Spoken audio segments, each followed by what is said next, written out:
إنك أنت العليم الحكيم سبحانك لا علم لنا إلا ما علمتنا إنك أنت العليم الحكيم اللهم فقهنا في الدين وعلمنا التأويل اللهم انفعني بما علمتني وعلمني ما ينفعني الحمد لله رب العالمين والصلاة والسلام على سيد الأنبياء والمرسلين وعلى آله وأصحابه أجمعين أعوذ بالله من الشيطان الرجيم لله ما في السماوات وما في الأرض وإن تبدوا ما في أنفسكم أو تخفوه يحاسبكم به الله فيغفر لمن يشاء ويعذب من يشاء والله على كل شيء قدير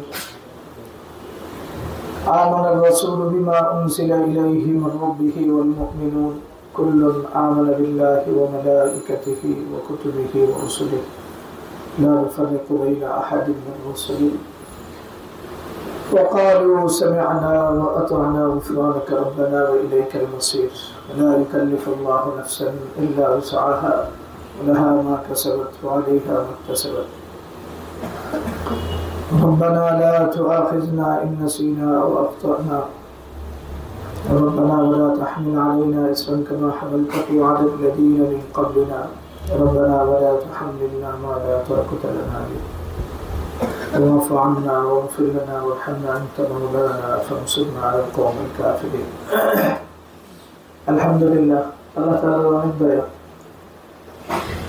আল্লাহ তাআলা আমাদেরকে বেশ কিছুদিন পরে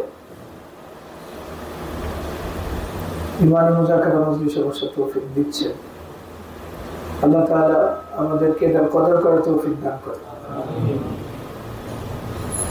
পৃথিবীর যত নফল ইবাদত আছে এর ভিতরে নফল ইবাদতের ক্ষেত্রে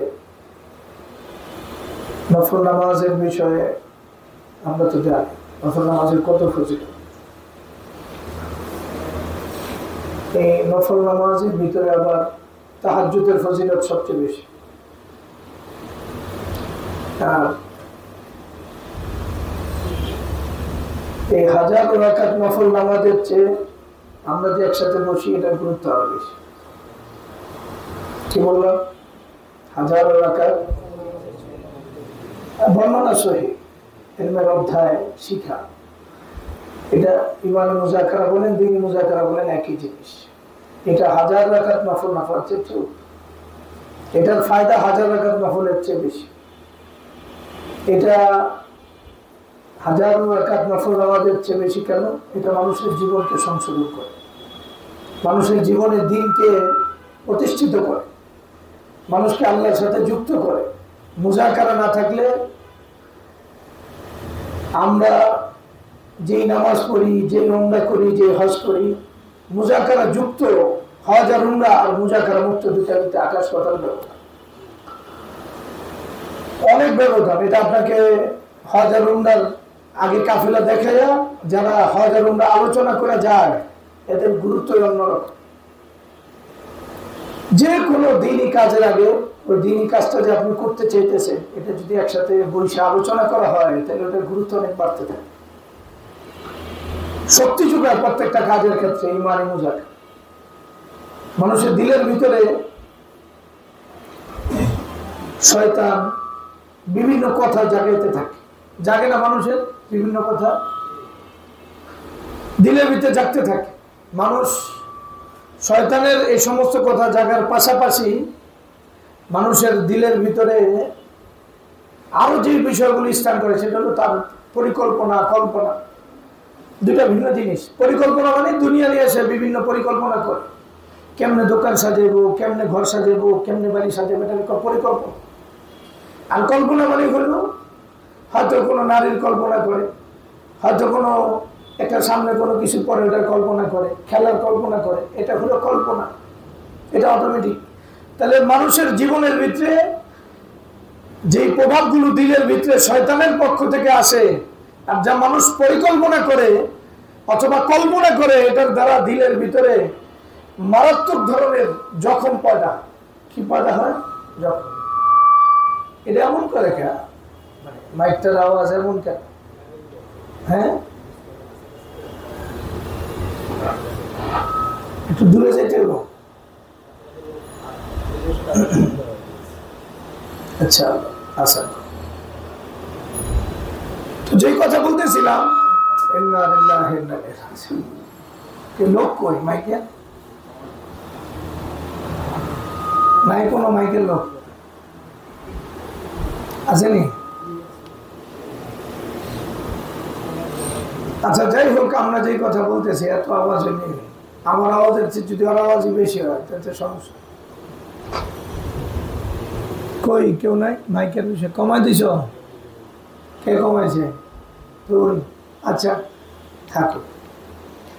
তো মানুষের আসল সমস্যা হয় দিলের ভিতরে। কিসের ভিতরে? কিসের কারণে? শয়তানের কারণে। আরেকটা হলো নফসের কারণে। নফসের কারণে কি? এটা আমি সহজ কথা বলছি, কল্পনা, পরিকল্পনা। যে আসলে দুনিয়ার পরিকল্পনা করে, তখন একটা পরিকল্পনা করলে আরেকটা অটোমেটিক বাদ যায়। দুনিয়ার পরিকল্পনা করলে আখিরাতের পরিকল্পনা কি যায়? বাদ যায়। পরিকল্পনা একটা হয়, দুইটা একসাথে ঢুকতে পারে না। দিন তো একটা, এটা দিয়ে পরিকল্পনা কয়টা হয়?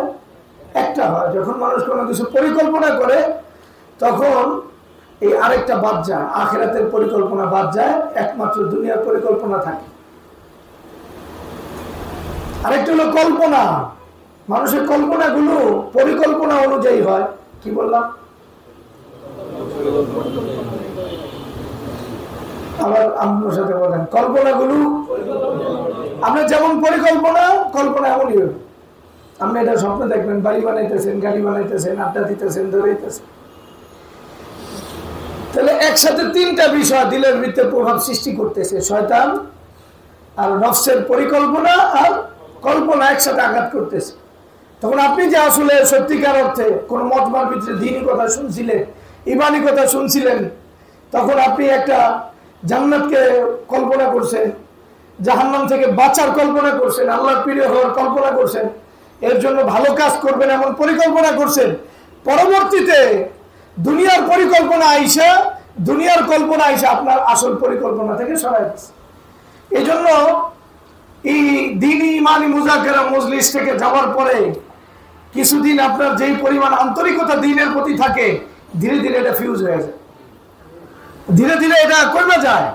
আস্তে আস্তে আপনার আবার দুনিয়ার যেই পরিকল্পনা আগে ছিল, পরবর্তীতে এটি আবার যোগ হতে থাকে, দিল থেকে বেরিয়ে থাকে। যাই হোক, তাহলে আসল সমস্যার জায়গা দিল। কোন জায়গা? দিল। এই দিলের ভিতরে যখন মানুষের দুনিয়া ঢোকে, শয়তানের ধোঁকা ঢোকে, কোন পরিকল্পনা কল্পনা ঢোকে, তখন আখিরাতের পরিকল্পনা কল্পনা মানুষের কাছ থেকে হারায় যায়। আর হারাইলে কি হয়? নামাজে মজা পাওয়া যায় না, দান সদকা মনে পাওয়া যায় না, এরা এরা চলে দিন থেকে। এই যে হালত, এই হালতটা দূর করে কি? মুযাকারা। এই জন্য মুযাকারা মজলিসগুলো হাজার হাজার রাকাত নফল নামাজ দেখছে না। কথা বুঝতে কোনো সমস্যা? তাহলে এই মজলিস আসলে সত্যিকার অর্থে দিনদারদের, ইমানদারদের ইমানি ফায়দা দিতেই থাকে। আল্লাহ আমাদেরকে এই মজমার কদর করে তৌফিক দান করে। মনে করেন আজকে আমার পায়ে অনেক ব্যথা, উঠতে হাঁটতে পড়তে অনেক কষ্ট হইতেছে। যদি ইমানি মুযাকারা না হইতো, কোথাও যাওয়ার সম্ভাবনা ছিল। কিন্তু আলহামদুলিল্লাহ আসছি, ভালো লাগতেছে, পেরেশানি। আল্লাহ তাআলা ইমানি মুযাকারার সাথে যুক্ত করে। সাহাবায়ে কেরাম সবসময় রাসূলুল্লাহ সাল্লাল্লাহু আলাইহি ওয়াসাল্লামের সাথে যুক্ত থাকতেন, এই ইমানি মুযাকারা আলোচনা শুনতেন। আপনি এই যে কোনো মজমার একটা প্রভাব দিলে ভিতরে থাকে। যদি আপনি ইমানি মুযাকারায় থাকেন, তাহলে দেখবেন যে আপনার দিলের ভিতরে একটা বিশাল প্রভাব থাকে। এজন্য এটার কদর করতে হবে। আমার যত কাজ থাকুক আর আপনার যত কাজ থাকুক, আসল কাজ কি? ইমানি। এর উপরে কোনো কাজ, এর উপর কাজ হইতেই পারে।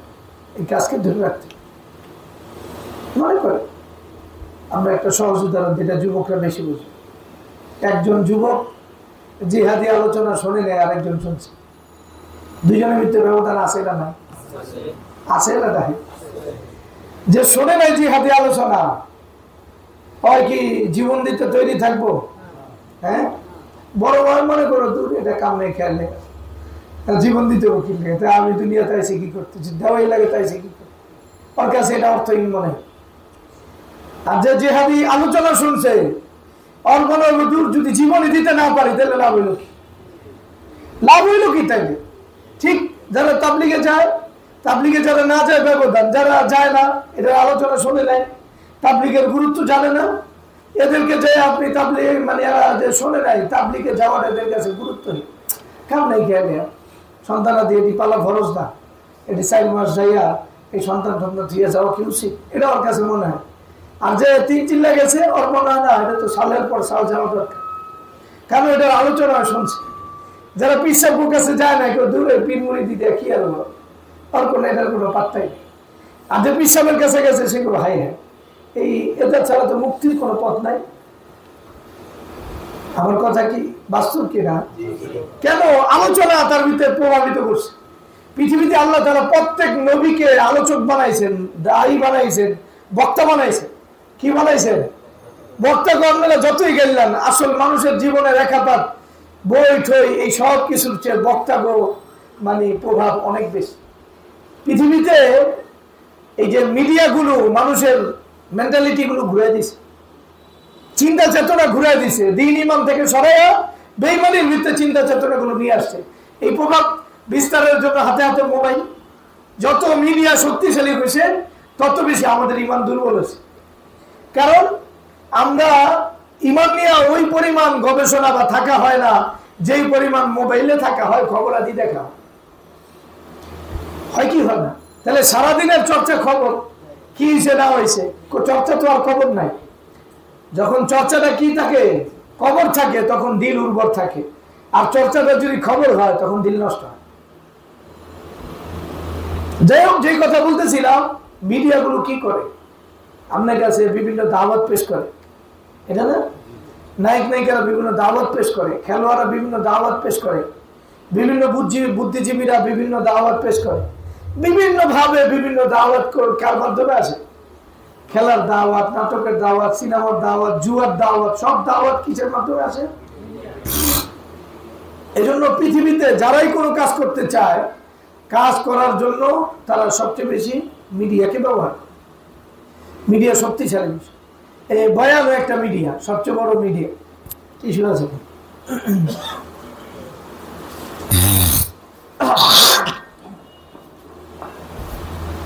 তাহলে সারাদিন মোবাইল যদি আমাদের হাতে থাকে,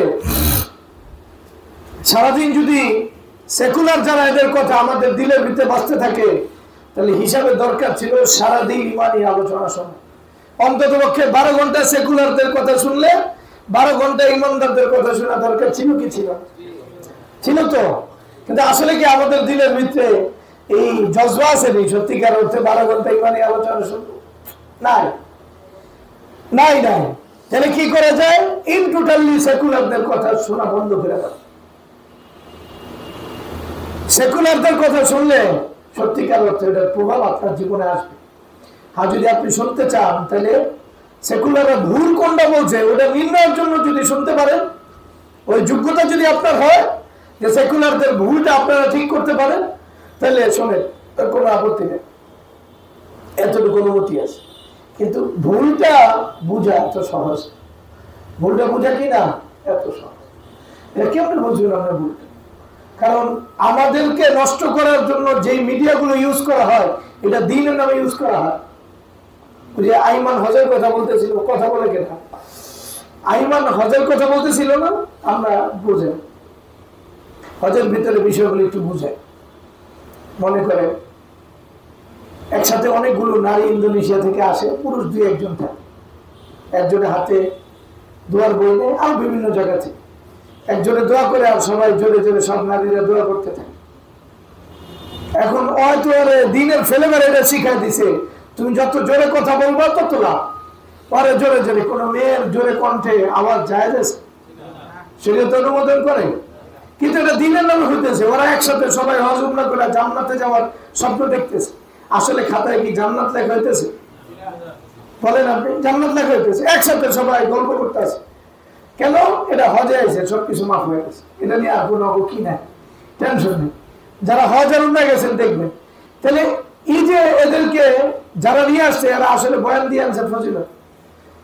এমন ফজিলত বয়ান দিয়েছে বিশ্বাস করে, যার কারণে টাকা পয়সা না থাকুক চেন টেন বিক্রি করে এরপরে হজ আর উমরার ভিতরে আসার পরে এরা মিছিল দিছে চলে যায়। ওই মিছিলে আমরা ঠিক মতো দোয়া করতে পারবো, মিছিলের পর মিছিল, এমন মিছিল যদি আমরা মোটামুটি মিছিলে আশেপাশে যান আপনার পুরা দলিল মিছিল ঠিক করে। যাই হোক, আল্লাহ তাআলা আমাদেরকে মাফ করুন, একবারে সঠিক এবং ইমানি চর্চা করার তৌফিক দান করুন এবং সত্যিকার অর্থে ইমানি মুযাকারা গুলোকে জীবনের সঙ্গী আল্লাহ তাআলা বানানোর তৌফিক দান। আমরা সূরা বাকারার শেষ রুকুর 3টা আয়াত পড়ছি। কয়টা আয়াত? সূরা বাকারার শেষ রুকু। শেষ রুকু মানে এটা আগের সবগুলোর ফলাফল এদের ভিতরে আছে। এই বিশেষ করে সূরা বাকারার শেষ 2 আয়াতের ফজিলত অনেক বেশি। এটা বিভিন্ন বর্ণনা থেকে বোঝা যায় রাসূলুল্লাহ সাল্লাল্লাহু আলাইহি ওয়াসাল্লাম এটা নিজে এবং নিজের পরিবারকে শিখাইতে বলছে। কি করতে বলছে? শিখাইতে বলছে। এই শেষ 2 আয়াতের ব্যাপারে এটা জান্নাতের ভান্ডার বলা হয়েছে, আরশের নিচে গচ্ছিত ভান্ডার বলা হয়েছে। কথা বুঝছে? তাহলে যেটা আরশের নিচে একটা গচ্ছিত ভান্ডার, জান্নাতের ভান্ডার। এরপরে আবার রাসূলুল্লাহ সাল্লাল্লাহু আলাইহি ওয়াসাল্লাম কাদের শিখাইতে বলছে? নিজেকে শিখতে বলছেন এবং নিজের পরিবারকে শিখাইতে বলছেন।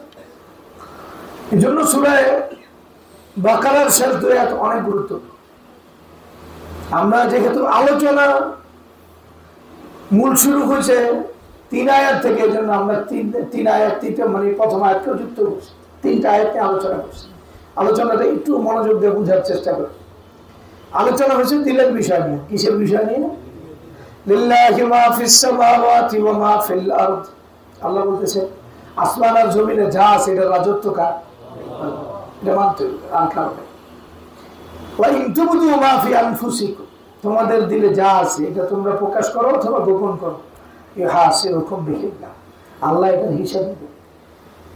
কাদেরকে বলছেন? আল্লাহ সাহাবা। তোমরা প্রকাশ করো অথবা গোপন করো, এটা হিসাব নেবে। উপায় আছে? এই কথা উপায় আছে। আমাদের দিলে যা আছে এটা যদি প্রকাশ পায়, মাঝে মাঝে মানুষ তো পিতা মাতার লেগে রাগ হয়, পিতা মাতার লেগে রাগ হয়ে একটা কিছু করতে বাপ মারে একটা কিছু সবর করে, মাথা নিচে রাখে, মন চায় যে এবার বাহির গলার ডোরটা ধরে আলাই, মনে চায় কি? এমন মনে চায় না আছে, চায় অনেকে দিলে মনে আছে এখন এবার মায়ের মুখটা ধরে আলাই, আর বাবারে গলাটা ধরবো একটু শক্ত করে। এখন যদি এটা আল্লাহ প্রকাশ করে দেয় বাবার কাছে, এই তোর ছেলে ভাবনা রুচি দেয়, কি অবস্থা? বাবাই চুমা দিব, মায় খানা দিব, মনে হয় না? ঠিক অনেক সময় বিবি স্বামীর উপর রাগ হয়ে স্বামীর একটা কিছু করে হালাইতে মন চায়, আবার স্বামীরা বিবির উপর রাগ হয়ে আরেকটা কিছু করে হালাইতে মন চায়, চায় না? এই জগৎ এগুলো প্রকাশ পেলে হালাত কি আসে? মনে করেন এক বন্ধু আরেক বন্ধুরে বাড়িতে নিছে, এখন যার বাড়িতে নিছে বন্ধু তো ভাত ভাত খানা পাকাইতে দিয়ে দিছে, আর খানা খাইতেছে আর চিন্তা করতেছে, আমি যেমন চিন্তা করতেছে খানা বন্ধুর বউই পাক করে দিছে, মনে করে এই খানার থেকে ভাবনা আমার বন্ধুর বউয়ের দিকে গেছে। যদি যেতে পারে কি পারে না? তো এই যে বিষয়টা, তখন আরেক বন্ধু যদি জানতো যে পরে আমি খানা খাইতে আনছি আর আমার বিবিরে নিয়ে কল্পনা করতেছি, তখন ওর কপালে কি খানা জড়তো না পিসা জড়তো? কথা বলে পিসা জড়তো কি জড়তো না? তাহলে মানুষের দিলের যে বিষয়গুলো এটা যদি প্রকাশ করে দেয় আল্লাহ তাআলা কিয়ামতের দিন, তখন কি শুধু বন্ধুই দেখবো না, সারা পৃথিবী সবাই দেখবে?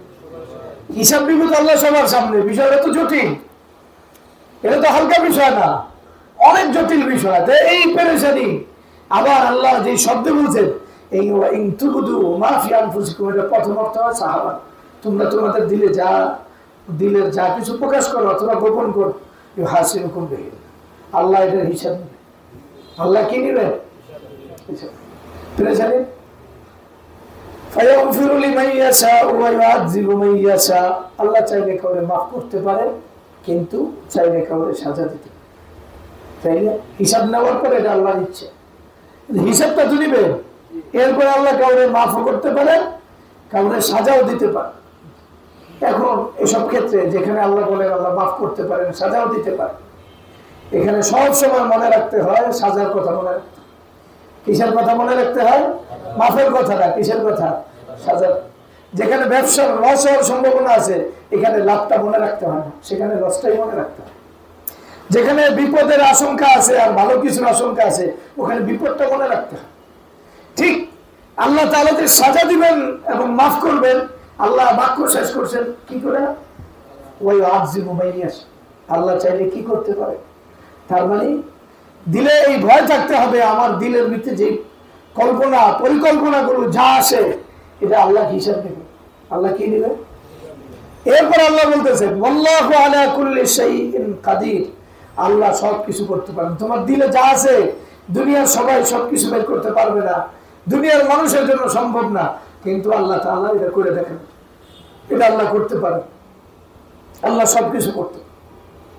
এই যে বিষয়টা, এই বিষয়টা মনে করেন আমরা আল্লাহর বিশ্বাস কি পরিমাণ করি আমি কইতে পারি না।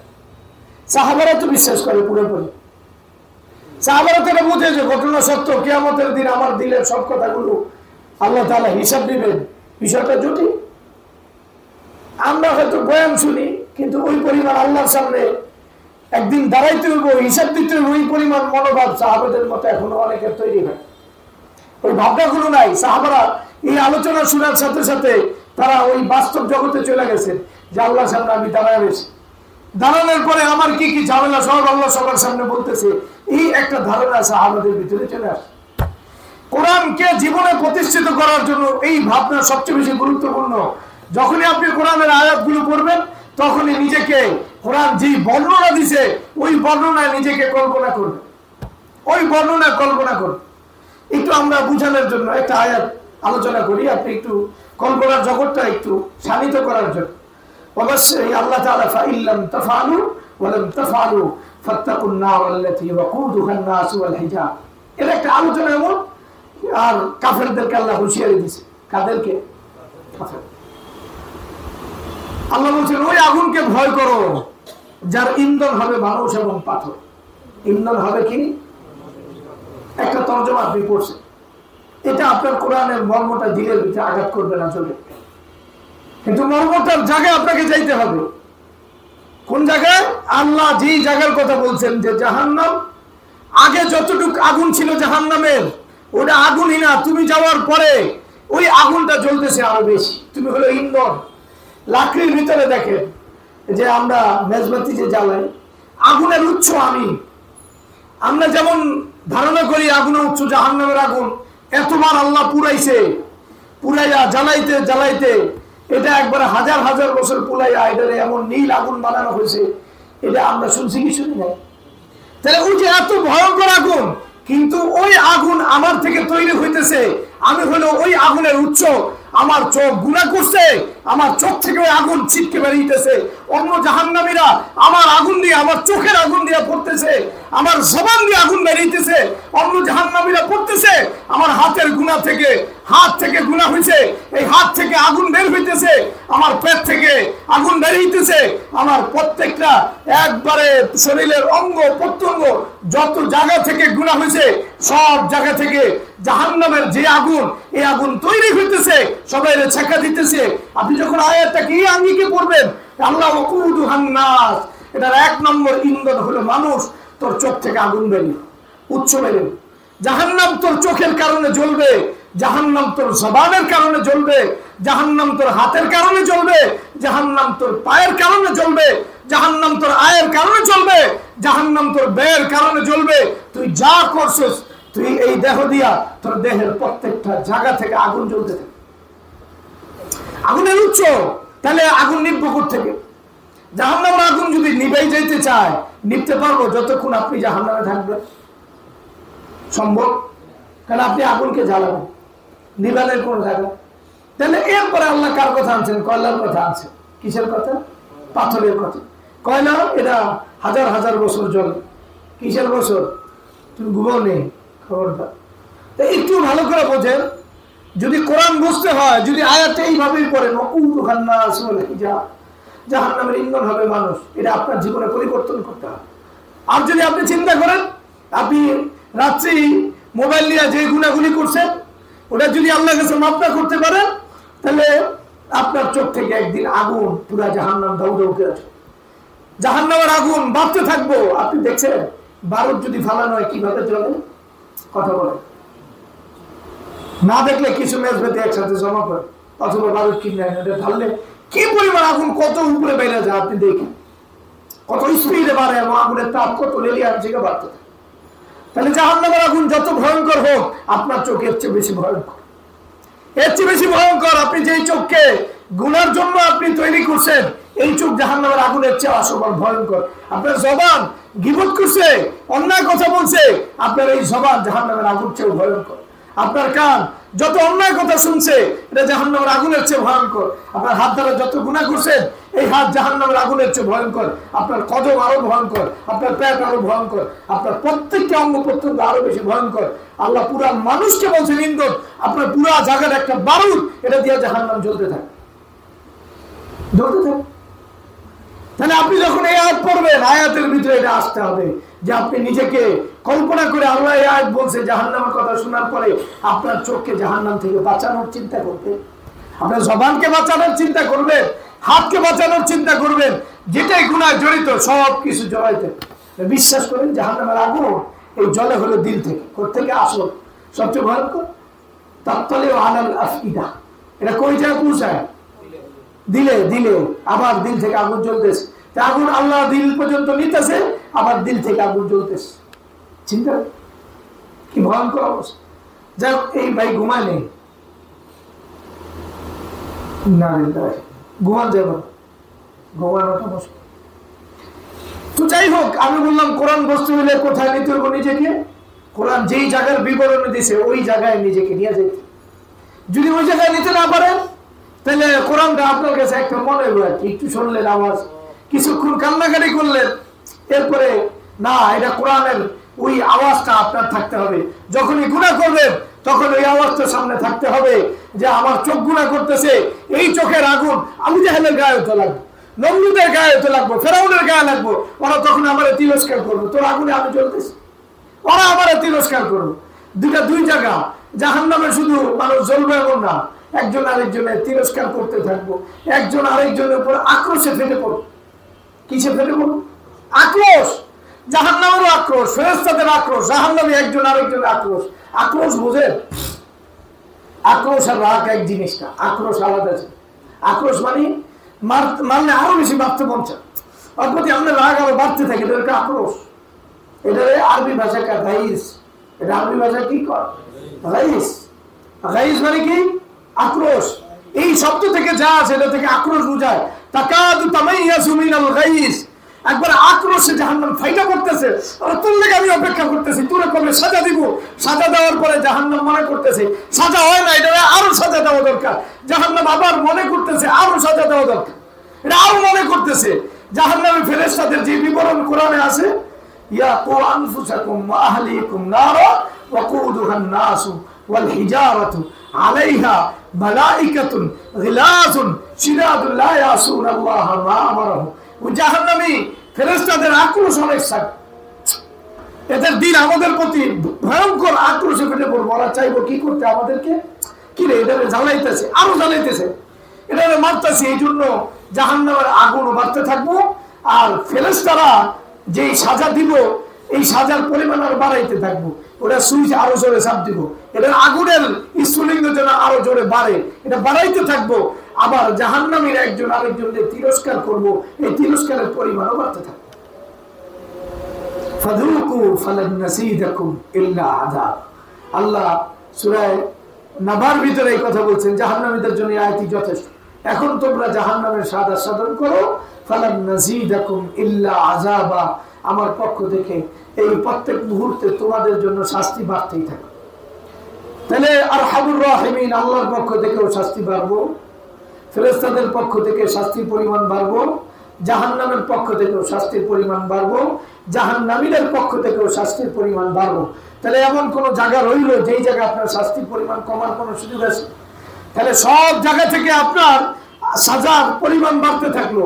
আল্লাহ না করুক, আল্লাহ না করুক, আমার গুনার কারণে, আমার অপরাধের কারণে আমরা যদি জাহান্নামে যাই, তাহলে এই সাজার পরিমাণ যে বাড়বো, আমার চোখ দিয়ে আগুনের পরিমাণ কমবো না বাড়বো? বলেন, আমার চোখ দিয়ে জাহান্নামের স্ফুলিঙ্গ বাড়বো না কমবো?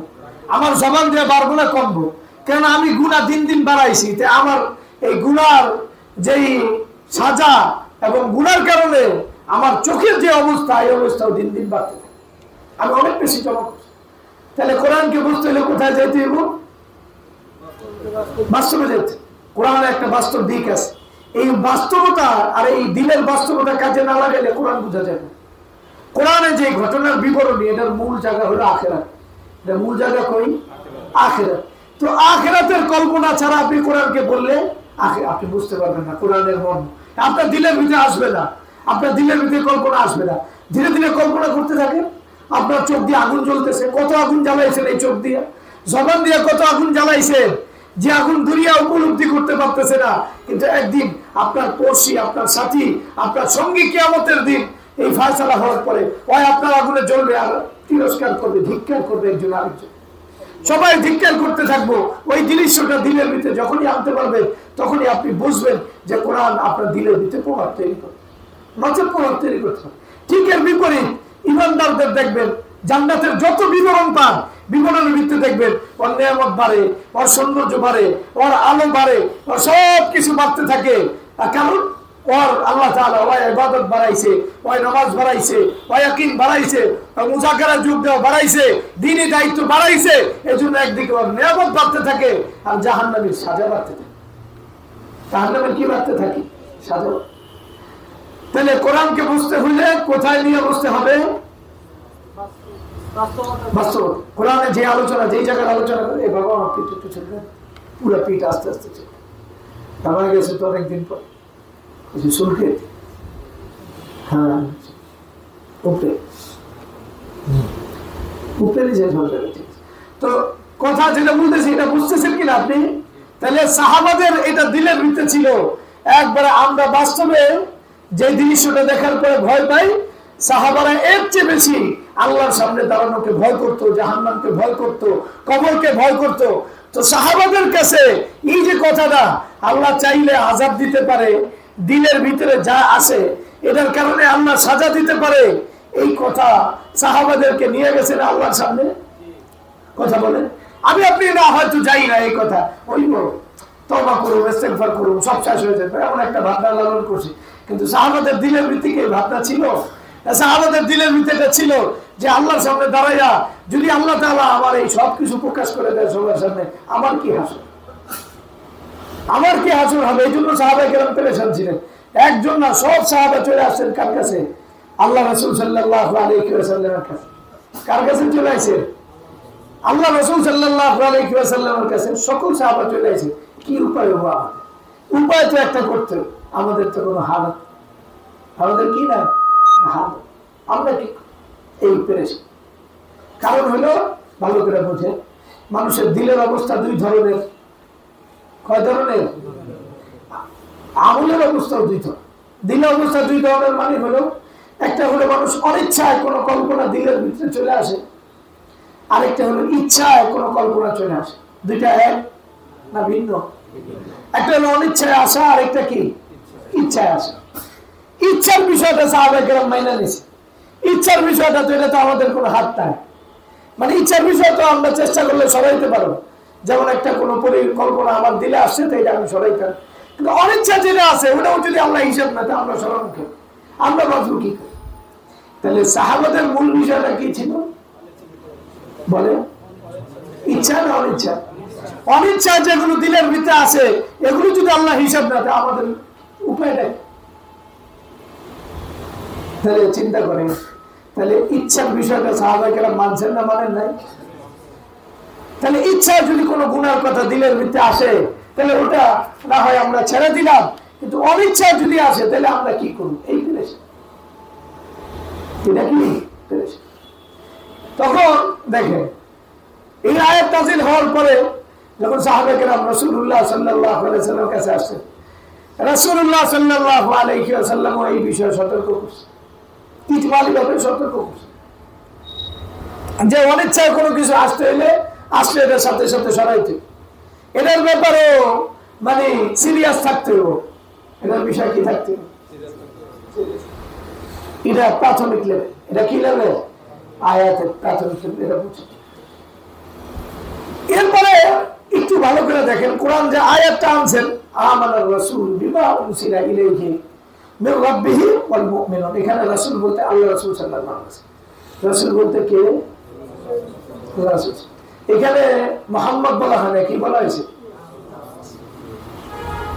আমানার রাসূল বিমা উনসিলা ইলাইহি মির রাব্বিহি ওয়াল মুমিনুন, রাসূল ঈমান আনেন তার রবের পক্ষ থেকে যা নাযিল হয় তাই মানেন।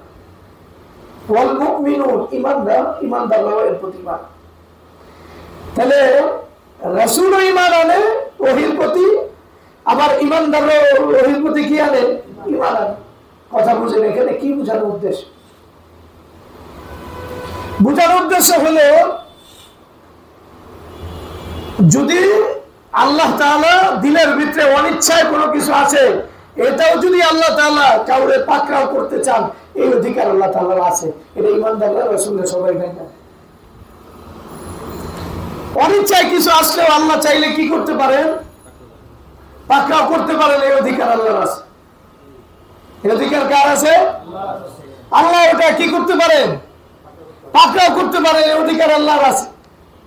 হ্যাঁ, পরে আল্লাহ এই কথা বুঝাইছেন যে না, যেগুলো অনিচ্ছায় আছে এগুলো আল্লাহ পাকড়াও করবে, এটা পরের আয়াতে আছে। কিন্তু প্রথমে আল্লাহ সাহাবাদেরকে এই জায়গায় নিয়ে আসছেন যে ওহী যেটা আসুক, ওহীর কথা যেটাই আসুক, এবং এই ওহীর কথা তোমার দিলের ভিতরে একবারে আল্লাহ যেটা করে ওটার আগে মাইনা নিতে হবে। ওটা কি করতে হবে? তোমার বুঝে ধরুন এটা মানতে হবে, না মানার কোনো সুযোগ। তাহলে সাহাবায়ে কেরাম যে ভাবছেন অনিচ্ছাকৃত বিষয়টা আমরা কেমনে কন্ট্রোল করব, এই যে পেরেশানি, এটার আগে আল্লাহ তাআলা সাহাবাদেরকে শিখাইছেন আল্লাহ যা চায় তাই করতে পারে, ওটা মেনে নিতে। এটা কি করতে হইব? মেনে নিতে। তাহলে ভালো করে বোঝেন কেমনে মেনে নিতে হইব। সামনে আল্লাহ তাআলা এই সাহাবাদের কথা বলছেন, সাহাবারা যখন এই কথা শুনছেন তখন সাথে সাথে এই কথা বলছেন সামি'না ওয়া আতা'না। তাহলে সামি'না ওয়া আতা'নার একটা মর্ম হলো আল্লাহ যা বলে ওটা আমরা মেনে নিই। আরেকটা অর্থ হলো আল্লাহর যত নির্দেশ আমার উপরে আসে, এই সব নির্দেশকে আল্লাহ যেইভাবে বলছেন ওইভাবে আমরা মানব। কথা বোঝেন নাই মনে হয়? তাহলে দিলে যদি কোনো কিছু অনিচ্ছায় চলে আসে, দিলে যদি কোনো কিছু কি আসে, তাহলে ওটাও যদি আল্লাহ চান তাহলে আমার সাজা দিতে পারেন, এই কথা আল্লাহ আগে। আল্লাহ যা করেন আল্লাহ সব কিছু করার অধিকার রাখেন, এটা আমাকে মানতে হবে। দ্বিতীয় বিষয় যেটা আমি বললাম সামি'না ওয়া আতা'না, মানে আল্লাহ তাআলা যত বিধান ওহীর মাধ্যমে নাযিল করে ওই বিধান যথার্থভাবে পূরণ করতে হবে। ওই বিধান কি করতে হবে? পূরণ করতে হবে। এখন আমরা বুঝেন এই যে আরিফ আলোচনা করতে গিয়ে বলছিল যে আসলে সাহাবাদের গুণ আল্লাহ তাআলা এখানে বয়ান করতেছে। সাহাবায়ে কেরাম যাই শুনতেন আল্লাহর পক্ষ থেকে ওটাকে মানতেন। তাহলে আল্লাহর পক্ষ থেকে যাই শুনতেন সাহাবায়ে কেরাম ওটাকে মানতেন। ইন্না লিল্লাহি কার মোবাইল? হ্যাঁ, তাহলে সাহাবায়ে কেরাম আল্লাহর পক্ষ থেকে যা শুনতেন তাই কি করতেন বলেন? সাহাবাদের কি বৈশিষ্ট্য? সামি'না ওয়া আতা'না, আল্লাহর পক্ষ থেকে যাই শুনতেন তাই তারা সাহাবায়ে কেরাম মানতেন। এই কারণে সাহাবাদের এবং ঈমানদারদের লেভেলটাকে রাসূলের সাথে যুক্ত করা হয়েছে। আমানার রাসূল, মুহাম্মদুর রাসূলুল্লাহ ঈমান আনে। আর কে ঈমান আনে? ওয়াল মুমিনুন, মুমিনুনদের এক নম্বর কে? সাহাবায়ে কেরাম। কুল্লুন আমানা বিল্লাহি ওয়া মালাইকাতিহি ওয়া কুতুবিহি ওয়া রুসুলিহি লা নুফাররিকু বাইনা আহাদিন মির রুসুল। সবার ঈমানের যে বিষয়বস্তু এক, সবার ঈমানের বিষয়বস্তু কি? এক। এবং এই যারা আল্লাহ রাসূল সাল্লাল্লাহু আলাইহি সাল্লামকে মহব্বত করে দ্বীন আর ঈমানের মানে বিষয়গুলো পুরোপুরি আদায় করে, তারা রাসূলের সাথে থাকবে না? কথা বলে। এরপর আল্লাহ সাহাবাদের যে বৈশিষ্ট্য মান করতেছেন সামি'না ওয়া আতা'না। সামি'না ওয়া আতা'না মানে আল্লাহর বিধান আমরা যেটা শুনবো তাহলে শুনবো কি নিয়তে? মানবো 100%। তাহলে আমাদের আর সাহাবাদের মাঝে যে ব্যবধান সেটা হলো আমরা অনেক জানি কিন্তু ওই পরিমাণ মানি। কথা বলে। আচ্ছা সাহাবায়ে কেরাম থাকলে বিএনপি করতেন, আওয়ামী লীগ করতেন, জামাত ইসলাম না না এটা করতেন। কি করতেন? একামতে দিন প্রতিষ্ঠিত যারা করবে, যারা নিজের জীবনকে বাজি রেখে আল্লাহর দিনকে প্রতিষ্ঠিত করবে, ওই কাতারে সামিল হতেন। এই তো কথা। আওয়ামী লীগ বিএনপি করতেন না। আচ্ছা ব্যাংকে চাকরি করতেন কিনা? হ্যাঁ। মোবাইলে ফেসবুক চালাইতেন কিনা? ইউটিউব দেখতেন কিনা? আমরা যেভাবে দেখি, কথা বলে দেখতেন? আমরা যেইভাবে গল্প করি, একবারে বেফিকির গল্প, এমন গল্প করতে, কথা বলে মনে হয় না বাস্তব? বাস্তবে সাহাবায়ে কেরাম এগুলো কোনো কিছু করতেন না। কারণ আল্লাহ বলতেছেন সামিআনা ওয়া আতানা, তারা একবারে সাথে সাথে লাব্বাইক বলতেন। আল্লাহ যেই বিধানে দিতেন আল্লাহর পক্ষ থেকে লাব্বাইক বলা, ওই বিধানকে মানতেন। অর্থাৎ তারা জানার সাথে সাথে তারা প্রত্যেকটা জীবনে বিধান, প্রত্যেকটা বিধানকে বাস্তবায়ন। তাহলে জানার সাথে সাথে প্রত্যেকটা বিধান করার, প্রত্যেকটা বিধানকে বাস্তবায়ন করার মানসিকতা কার ছিল? কিসের সাথে সাথে? জানা শোনার সাথে সাথে মানতে। আচ্ছা আমরা কি জানার সাথে সাথে প্রত্যেকটা বিধানকে মানি? কথা বলে মানি? কজন মানে বলেন না? একবারে এমন একজন লোক দেখান যে শরীয়তের বিধান শোনার সাথে সাথে একবারে সবার আগে সে ওটাকে মানছে, অন্য সব কিছু বাদ দিয়েছে। কত কিছু চিন্তা করছে, দিনের নামে বদিনের নামে চিন্তা করছে, এর ভিতরে কোনো তাহলে ব্যাখ্যা পাওয়া যায়নি, এটা চিন্তা। তাহলে দিনের বিষয়ে সাহাবাদের লেভেলে যদি আমরা নিজেকে পৌঁছাইতে চাই এবং পৌঁছাইতে হবে, তাহলে লেভেল একটাই। লেভেল কি? একটা জানার সাথে সাথে, শোনার সাথে সাথে, এটা যে আল্লাহর পক্ষ থেকে এই বিধান, সাথে সাথে মানতে, দেরি করার কোনো সুযোগ। যেই অবস্থায় আপনি শুনলেন এই অবস্থায় মানতে হবে। হাঁটার অবস্থায় শুনলে হাঁটার অবস্থায় মানতে হবে, নামাজের অবস্থায় শুনলে নামাজের অবস্থায় মানতে হবে। সাহাবায়ে কেরাম রাদিয়াল্লাহু তাআলা আনহুম নামাজের ভিতরে কিবলা পরিবর্তনের কথা শুনছে। কিসের ভিতরে? আরে কয় না যে এত নামাজটা এখন শেষ করে এরপরে কাজ করি, এমন নামাজে আল্লাহর বিধান নামাজে আসছে, নামাজের ভিতরে পরিবর্তন হয়েছে। আল্লাহ কয়েছে ফাদারু, মানে সাহাবায়ে কেরাম ঘুরছে, যে অবস্থা ছিল অবস্থাতে পুরো উল্টা দিকে ঘুরে গেছে। পুরা কোন দিকে ঘুরে গেছে? উল্টা দিকে। একবারে সাহাবায়ে কেরামের সবচেয়ে বড় বৈশিষ্ট্য, আল্লাহর মদে এত আসক্ত ছিল সাহাবায়ে কেরাম, মদ খেত ড্রামে ড্রামে। কিসে? হয়তো একটা বোতল 10-12 জন এই খায়, বুঝলেন? লগে আবার কত দিয়ে দেয় কি জানি, এই বরফ ঠরফ মিলে খায়, বুঝলেন? এই গরিব দুঃখী মানুষ তো কাঙ্গাল আর কি।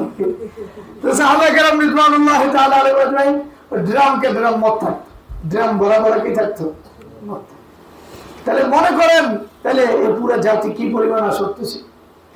এই সাহাবাদের কাছে আল্লাহর পক্ষ থেকে নির্দেশ আসছে, এই নির্দেশ আসার পরে সাথে সাথে সাহাবায়ে কেরাম মদকে ঢেলে দিয়েছে। একবারে মদিনার অলিগলি একবারে মদের সয়লাব হয়ে গেছে। চিন্তা করে কি বাংলাদেশের মাটিটা হইতেছেন বালু না? বালিতে আপনি পানি ঢালার পরে এরপরে পানি খুঁজে পাবেন, কিন্তু বাংলাদেশ হলে একটু তো ভিজা ভিজা পাওয়া যাবে, কথা বলেন। তাহলে সাহাবারা এই মদ ডালতেন, পুরা মক্কার অলিগলি কি হয়ে গেছে গা, একবারে প্রবাহিত হয়ে গেছে গা। তাহলে একবারে ইয়া আইয়ুহাল্লাযীনা আমানু ইন্নামাল খামরু ওয়াল মাইসিরু ওয়াল আনসাবু ওয়াল আজলাম। তাহলে ঈমানের লেভেলটা এই লেভেলে থাকতে হয়। মদ আল্লাহ একবারে নিষেধ করছে, ঈমানদার প্রস্তুত থাকবে, আমার জীবন যাইতে পারে কিন্তু আল্লাহর নির্দেশ আমি পুরা করব, এটা তার। আমার চাকরি যাইতে পারে, আমার আত্মীয় যাইতে পারে, আমার বাবা যাইতে পারে, আমার মা যাইতে পারে, সব যাইতে পারে, কিন্তু আল্লাহর বিধান মানতে আমি সদা তৎপর থাকি। এই জন্য সাহাবায়ে কেরাম মদের নির্দেশ। সাহাবায়ে কেরাম আপনারা মনে করেন আপনারা তো পর্দার বয়ান শুন না, আপনার মায়েরা একটু পর্দা করতে দেখছেন, বাদশা সাহেব পর্দা করতে দেখছেন। আগে পর্দা একটু হিন্দু মহিলারাও করতো পর্দা, বিশেষ করে আমাদের বাড়ির পাশ দিয়া পিছিয়ে নবদেখান দিকে তেমন না, এখন মুসলিম নগর ওটা নাম দিছি। যাই হোক, এই এরা আমাকে বাড়ির পাশ দিয়ে বড় হুজুরের বাড়ির পাশে গেলে হিন্দু নারীরাও ওই পানি পড়া নিতে হইতো, আর মাথার এই ঘুমটা নিচে করে যায়। এটা আমার মুরব্বীরা করতাম, কথা সত্য না মিথ্যা? এখন আপনি চিন্তা করেন, অথচ এই যে পর্দাটা এতবার আমরা শোনার পর আসল পর্দাটা কি এটা আমরা জানিও না, সত্যি জানে না মানুষ। সাহাবায়ে কেরাম পর্দা কোনোদিন দেখছে? কথা বলেন। পর্দা কোনোদিন দেখছে? এরা খালতো বোন, মামতো বোন, চাচতো বোন, যত বোন ঠোন আছে এগুলোকে স্বাভাবিক কথা বলছে না? সারা দুনিয়া সব জগতের সাথে কথা বলছে না? কথাটা বলছে। আপনি যেইভাবে ইসলামটা পালন করেন, পর্দার কথা শুনে আইছেন, সাহাবায়ে কেরামের পুরা একবার উল্টা ছিল সব। পুরা তাদের বাপ দাদা 14 গোষ্ঠী এরা জীবনে পর্দার কথা শুনে নাই, জানে না পর্দা কি। হঠাৎ করে পর্দার বিধান আসছে সাহাবাদের কাছে, হঠাৎ করে আসছে সাহাবাদের কাছে। নারীরা যেই ঘরে ছিল, ঘরে তো বেরিয়ে নাই। সাহাবায়ে কেরাম এটা মনে করছে নারীরা যে ঘরের ভিতরে থাকবো, থাকতি। এমনকি রাসূলের বিবি হাফসা রাদিয়া কি জানি কো সাউদা রাদিয়াল্লাহু তাআলা বেরিয়েছে। ওমর রাদিয়াল্লাহু তাআলা মনে করছেন আল্লাহ যে ঘরে থাকতে কিছু ঘরেই থাকে। সাউদা রাদিয়াল্লাহু তাআলা রাত্রে বেরিয়েছে, তাও জরুরত ছাড়তে। ওমর রাদিয়াল্লাহু তাআলা বুঝছেন, সাউদা আমি কিন্তু তোমার চিন্তা আলাইছি। সাউদার যে শরম পাইয়া ভিত্তি গেছে, কই গেছে গা? আচ্ছা আল্লাহ রাসূল সাল্লাল্লাহু আলাইহি ওয়াসাল্লাম বলছেন, আমার জরুরত, আমার তো যাইতে। এই যুগে ভদ্রতা হলো বাথরুমের গ্যারাম সঙ্গের লেগে বাথরুমটা কোন জায়গায় রেখে দেয়, অ্যাটাচ বাথরুম, এটার ভ্যালু বেশি। আমরা আসলে বাথরুম হয়ে গেছি তো, আমাদের জীবন ঢেলে বাথরুম প্রিয়। কথা বলছেন না? ওই যুগে বাথরুম ছিল কি বহু দূরে। আল্লাহ রাসূল সাল্লাল্লাহু আলাইহি ওয়াসাল্লামের জন্য আল্লাহ যেটা পছন্দ করছে ওটাই ঠিক। বাথরুম অনেক দূরে। আসলে ভিতরে যদি কেউ বাথরুম ঘরে থাকে, মাঝে মাঝে বিভিন্ন জায়গায় আমরা গেলে আমরা ঘরের বাথরুমে নিতেছি, আমরা আত্মা দূরে ঘরের বাথরুমে, মসজিদের বাথরুমে যাইতেছি, শরম লাগে। বাথরুমে ছুটতে সাহস কিছু হতেই পারে। অথবা পানি পুরি আপনি ব্যবহার করেন, এই যে আওয়াজ, এটা আমার কাছে সতরের পরিবর্তী মনে হয়, একান্ত আপনজন ছাড়া। কি ছাড়া? আমার কাছে অনেক শরম। তো এই যে একটা সময় ছিল বাথরুম অনেক দূরে ছিল, আর এখন তো বাথরুম যত কাছে তত বেশি ওই রুমের দাম বাড়তে থাকে। যাই হোক, ওই আলোচনা ভিন্ন। কিন্তু সাউদা রাদিয়াল্লাহু এখন কি করবেন? যাইতে পারতেছেন না। আল্লাহ ওই সময় নাযিল করছেন, তার পর্দার বিধানটা বোঝেন কত মজবুত। আল্লাহ পুরা মানে হালত অবস্থা পর্যবেক্ষণ করতেছে। এই সময় আল্লাহ আয়াতের অংশ নাযিল করছেন। রাসূলুল্লাহ সাল্লাল্লাহু আলাইহি ওয়াসাল্লাম ওটা হাদিসের ভিতরে আছে, হ্যাঁ তোমরা তোমাদের জরুরত তুলে দিতে পারো। জরুরত কি ওটা ভিন্ন, পরে আলোচনা। তো জরুরতের ভিতরে ওই সময় জরুরত ছিল কি? পেশাব পায়খানা, এটা একটা জরুরত। তো এই জরুরতে তোমরা বেরিয়ে পারবা। তাহলে বিষয়টা বুঝেন যে সাউদা এটা কয় না, এই তুই বেশি কথা কস কেন, এটা কয় নাই। ওমর রাদিয়াল্লাহু তাআলা কিছু বলে না, তখন উল্টা কারে যা বলছে আল্লাহ রাসূল সাল্লাল্লাহু আলাইহি ওয়াসাল্লাম। আল্লাহ আয়াত নাযিল করছেন, আয়াত নাযিল করে আল্লাহ বলছেন ঠিক আছে জরুরতে যাইতে পারবা। তাহলে বুঝেন বিষয়টা, যারা আজীবন কোনোদিনও পর্দা করে নাই, পর্দার বিধানের সাথে পরিচিত আজীবন সবাই সবাই দেখছে, আর হুট করে মানে এদের উপর আয়াত যখন নাযিল হয়েছে, নাযিল হওয়ার সাথে সাথে এরা এমন জমে গেছে যে এরা একবারে নিজেকে পুরাপুরি একবারে কোরআনের সামনে নিজেকে দিয়ে দিছে। এটার নাম হলো সামে আনাওয়াত। না বুঝেন না? তাহলে ইমানদারদের যে কথা কোরআনে অন্য জায়গায় কি কথা আছে, ইন্নামা কাওলাল মুমিনিনা ইযা দুউ ইলাল্লাহি ওয়া রাসূলিহি লিয়াহকুমা বাইনাহুম আইয়াকুলু সামি'না ওয়া আতা'না ওয়া উলাইকা হুমুল মুফলিহুন।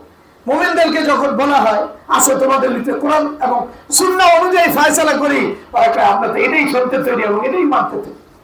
এই যে মনোভাব, আমাকে যেই বলুক, যে কোনো জায়গায় বলুক, যে কোনো অবস্থায় বলুক, চলো কোরআন আর সুন্নাহ কি বলে, দ্বীন কি বলে, শরীয়ত কি বলে, তোমাদেরকে এটার ব্যাপারে ফয়সালা হবে।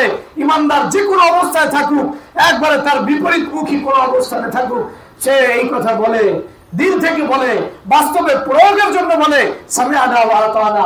অবশ্যই আমরা আল্লাহর কোরআন শুনতে তৈরি, দ্বীনের কথা শুনতে তৈরি এবং মানতে তৈরি। আল্লাহ বলে ওয়া উলাইকা হুমুল মুফলিহুন। যখন মানুষের মনোভাব এমন হবে, ইমানদারদের মনোভাব এমন হবে, আল্লাহ যেটা বলছে ওটাই তারা মানবে। তার মতের বিরুদ্ধে, তার পথের বিরুদ্ধে, তার নেতার বিরুদ্ধে, তার দলের বিরুদ্ধে যে কোনো জায়গায় ইদা দুউ ইলাল্লাহি ওয়া রাসূলি, এদেরকে যদি আল্লাহ আল্লাহ রাসূলের দিকে ডাকা হয়, লিয়াহকুমা বাইনাহুম, আসো তোমাদের মাঝে আল্লাহ আল্লাহ রাসূল যেই ফয়সালা করছে এটাই হবে ফয়সালা। আইয়াকুলু সামি'না ওয়া আতা'না, সাথে সাথে নিজেদের রায়, নিজেদের মত, নিজেদের সমাজ, নিজেদের রাষ্ট্র সব ছাইরা ইমানদাররা কি করে? ওইটাই লব্বাই করে। এরাই সফল, এরাই সফল। তাহলে ইমানদারদের মনোভাব কি থাকতে হয়? সামি'না শুনলাম আর মানলাম এমন ভালো করে বুঝে এই অর্থ না। আমাদের সাহাবাদের কাছে নিজেদেরকে নিয়ে যেতে একবারে সাহাবাদের কাছে এত মদের ডিব্বা ছিল, এই সব কিছু ফালায়া সব কিছু কোনো ব্যাখ্যাও করেন যে ওই যুগে জানা যেত যে মদের মাঝে যদি কোনো একটা মেডিসিন ধরে, মেডিসিন ব্যবহার করলে ওটা সিরকা হয়ে যেত। এটা কি হয়ে যেত? সিরকা। ওই সিরকা দিয়ে রুটি দিয়ে ভিজে ওই যুগের মানুষ খাইত। তাই না? তো এই ব্যাখ্যাও করতে পারতো এটা সিরকা বানায় খায়, ব্যাখ্যা করছে সাথে সাথে ফেলাই দিচ্ছে। পর্দার বিধান আছে সাথে সাথে আছে বিদায় হাজার রাসূলুল্লাহ সাল্লাল্লাহু আলাইহি সাল্লাম কইছে সুদ চলবো না। ওই যুগে সুদে জড়িত আল্লাহ রাসূল সাল্লাল্লাহু আলাইহি ওয়াসাল্লাম চাচা হচ্ছে আব্বাস ইবনে আব্দুল মুত্তালিব। আমরা খুঁজে দেন সবচেয়ে বেশি সুদ মক্কা যারা দিতে দেবেন একজনকে, আব্বাস ইবনে আব্দুল মুত্তালিব। ঘটনা আছে একবার উপস্থিত সবার সামনে করে দিছে আমি সবার আগে আব্বাস ইবনে আব্দুল মুত্তালিবের যে সুদ আছে এটা রহিত করে দিলাম। তো শুরু করছে থেকে নিজের চাচারে দিয়ে শুরু করছে আজকে থেকে এই সুদ চলবো না, আব্বাস আর সুদ পাইবো না, যেটা মূল ভাগ এর বাইরে আর কিছু পাইব। তাহলে এই যে আমরা দেখেন হঠাৎ করে আব্বাস ইবনে আব্দুল মুত্তালিব এতদিন ধরে সুদি কারবারি করছে। যারা সুদি কারবারি করে তারা কিন্তু সুদ ছাড়তে পারে মানে যে ভালো করে দেখেন সুদের সাথে যারা জড়িত, বিশেষ করে সুদ খায় না যারা সুদ দেয়, এরা সুদ ছাড়তে পারে। ভয়ঙ্কর নেশা সুদ, এই নেশাতে করতেই পারে না। বহু মহিলা আছে একবার সুদ দিয়ে জড়ায় গেছে, এই সুদ থেকে করতে পারে। এই সময় আল্লাহ রাসূল সাল্লাল্লাহু আলাইহি ওয়াসাল্লাম বলেন আজকে থেকে সুদ আর চলবে না। যখন এই ঘোষণা দিয়েছেন, ঘোষণার সাথে সাথেই এই একবারে সবার সামনে নিজের চাচারটা কইছেন আর সুদ বাতি, আর সুদ কি চাচা কইছে তুমি আমার বাতি যাই কেমনে কেমনে করলা, এই কথা কইছে। তাহলে বিষয়টা বুঝেন সামিআনা ওয়া আতানা, এটার অর্থ কি বলে? একবারে যে অবস্থায় আপনি যে অবস্থায় থাকেন, আপনি যদি হারামের ভিতরে থাকেন, আপনি যদি গুনার ভিতরে থাকেন, আপনি যে অবস্থায় থাকেন না কেন, যখনই আপনার কানের ভিতরে আল্লাহর কথা যাবে, রাসূলের কথা যাবে, আপনি ওইভাবে তৈরি থাকবেন আমি সব কিছু ছাড়তে তৈরি, আল্লাহর হুকুম ছাড়তে হবে পারব। তার মানে আপনি আপনার সন্তানকেও এইভাবে তৈরি করবেন, আপনার বিবিকেও এইভাবে তৈরি করবেন, প্রত্যেক জনকে আপনার অধীনস্থ এইভাবে তৈরি করবেন তারা যেন এটার ডাকে সবার আগে সাড়া দিতে পারে। সবার আগে কি করতে পারে? সাড়া দিতে। বিশ্বাস করেন আগের যুগে আমরা দেখতাম ওই ভারতের ইন্ডিয়ার ভিসা নেওয়ার লেগে সিরিয়াল সবার আগে কে যাইতেন? আপনি দেখছেন দেন না? টিএসসি কি জানে একটা পণ্য দেয়, বিটিসি নাকি টিসিবি, টিসিবি পণ্য দেয় না? সবাই পিছা থাকতে চান, আগে থাকতে চান। হ্যাঁ, কার মোবাইলের আওয়াজ? তো যাই হোক, টিসিবি পণ্য নেওয়ার জন্য লাইনটা দেখছেন আপনি রোদের ভিতরে। আর বিশ্বাস আর যদি মনে করেন ফ্রি আইসক্রিম দিব 1 কেজি করে, তাহলে সিরিয়ালটা কেমন হবে? আর যদি 1 কেজি করে স্বর্ণ দেন, আমরা পাইবেন না। এটা বিশেষ প্রোটোকল দিয়া সবার আগে ডাক্তারি নিয়ে। আচ্ছা যাই হোক, যে কথা বলতেছি একটু ভালো করে বুঝেন যে সাহাবাদেরকে আল্লাহ তাআলা কোথায় নিয়ে সংশোধন করছে। একবারে আমল পুরোপুরি 100% পুরো করে, আবার দিলের যে সমস্ত বিষয়গুলো ইচ্ছা ওইটাও পুরোপুরি নিয়ন্ত্রিত। এরপরে আল্লাহ বুঝাইছে না যেগুলো অনিচ্ছায় আসে ওইটাও আল্লাহ চাইলে ধরাই পারবেন। এই সাহাবাদের মনোভাব এটা, সামিআনা ওয়া আতানা, আল্লাহ তুমি যা কো এটা সব আমরা মেনে নিলাম। মেনে নেওয়ার দুই অর্থ, তোমার ক্ষমতার কথা যেইভাবে বলো ওইভাবেও মেনে নিলাম, আবার বাস্তবে তোমার দিনের আওয়াজ, কথার আওয়াজ যেটা আসবে ওটা সবার আগে আমরা মান্য করি।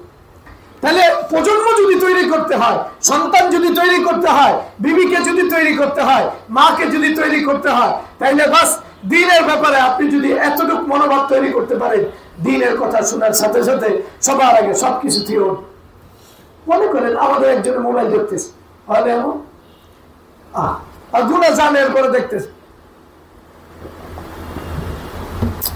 1 নম্বর তো আরে সাহাবাদের সাথে মিলানো সম্ভব না। সাহাবারা ইচ্ছা গুনাহ জানার পরে করেন না, এটা বোঝা যায় কি যায় না? যেটা অপরাধ ওটা জানার পরে ছাড়ছেন, আর যেটা করার ওটার সাথে সাথে করছেন। তার মানে 1 নম্বর হলো ওর সাহাবাদের সাথে ওই গুনাহ এই যে করতেছে এটা সাহাবাদের সাথে মিলানো সম্ভব। 2 নম্বর হলো যে নাটক দেখে, সিনেমা দেখে, অথবা গেমস খেলে, অথবা অবৈধ প্রেমের সাথে জড়িত, হারাম চাকরির সাথে জড়িত, অবৈধ দলের সাথে জড়িত, আর বলার সাথে সাথে কি এটা ছেড়ে দেয়? ছেড়ে দেয়। তাহলে প্রথম নম্বরেও সাহাবাদের সাথে যোগ নাই, দ্বিতীয় নম্বরে একবারে আবার জানে, অনেক দিন ধরে জানে, আবার বলার পরে সাহাবাদের সাথে তার কোন যোগসূত্র নাই। আপনি বললে আরো বিরক্ত হয়, অনেকে রাগ, অনেকে হুজুর ঘর খেয়ালে কাম নাই, আমরা ছবি দেখতেছি উঠে দিল কয় না, অনেকে ইমান নাই। আর কি নাই? সাহাবাদের লেভেলের সাথে মিলানের সুযোগ নেই। যে দিনের কথা শোনার কারণে বিরক্তি বোধ করে, দিনের কথা যার দিলের ভিতরে বিরক্তি তৈরি করে, আর ভিতরে ইমান নাই। ফায়সালা আমি দিলাম দিনের কথা। আল্লাহ যে বিধান নাজিল করছে এটাকে তারা অপছন্দ করছে, ভালো লাগে। আল্লাহ তাদের যত আমল করছে, দান সৎকার সব ধ্বংস করে দিয়েছে, সব ধ্বংস করে দিয়েছে। এটা কোরআনে স্পষ্ট। আবার সূরার নাম সূরা মুহাম্মদ। সূরার নাম কি?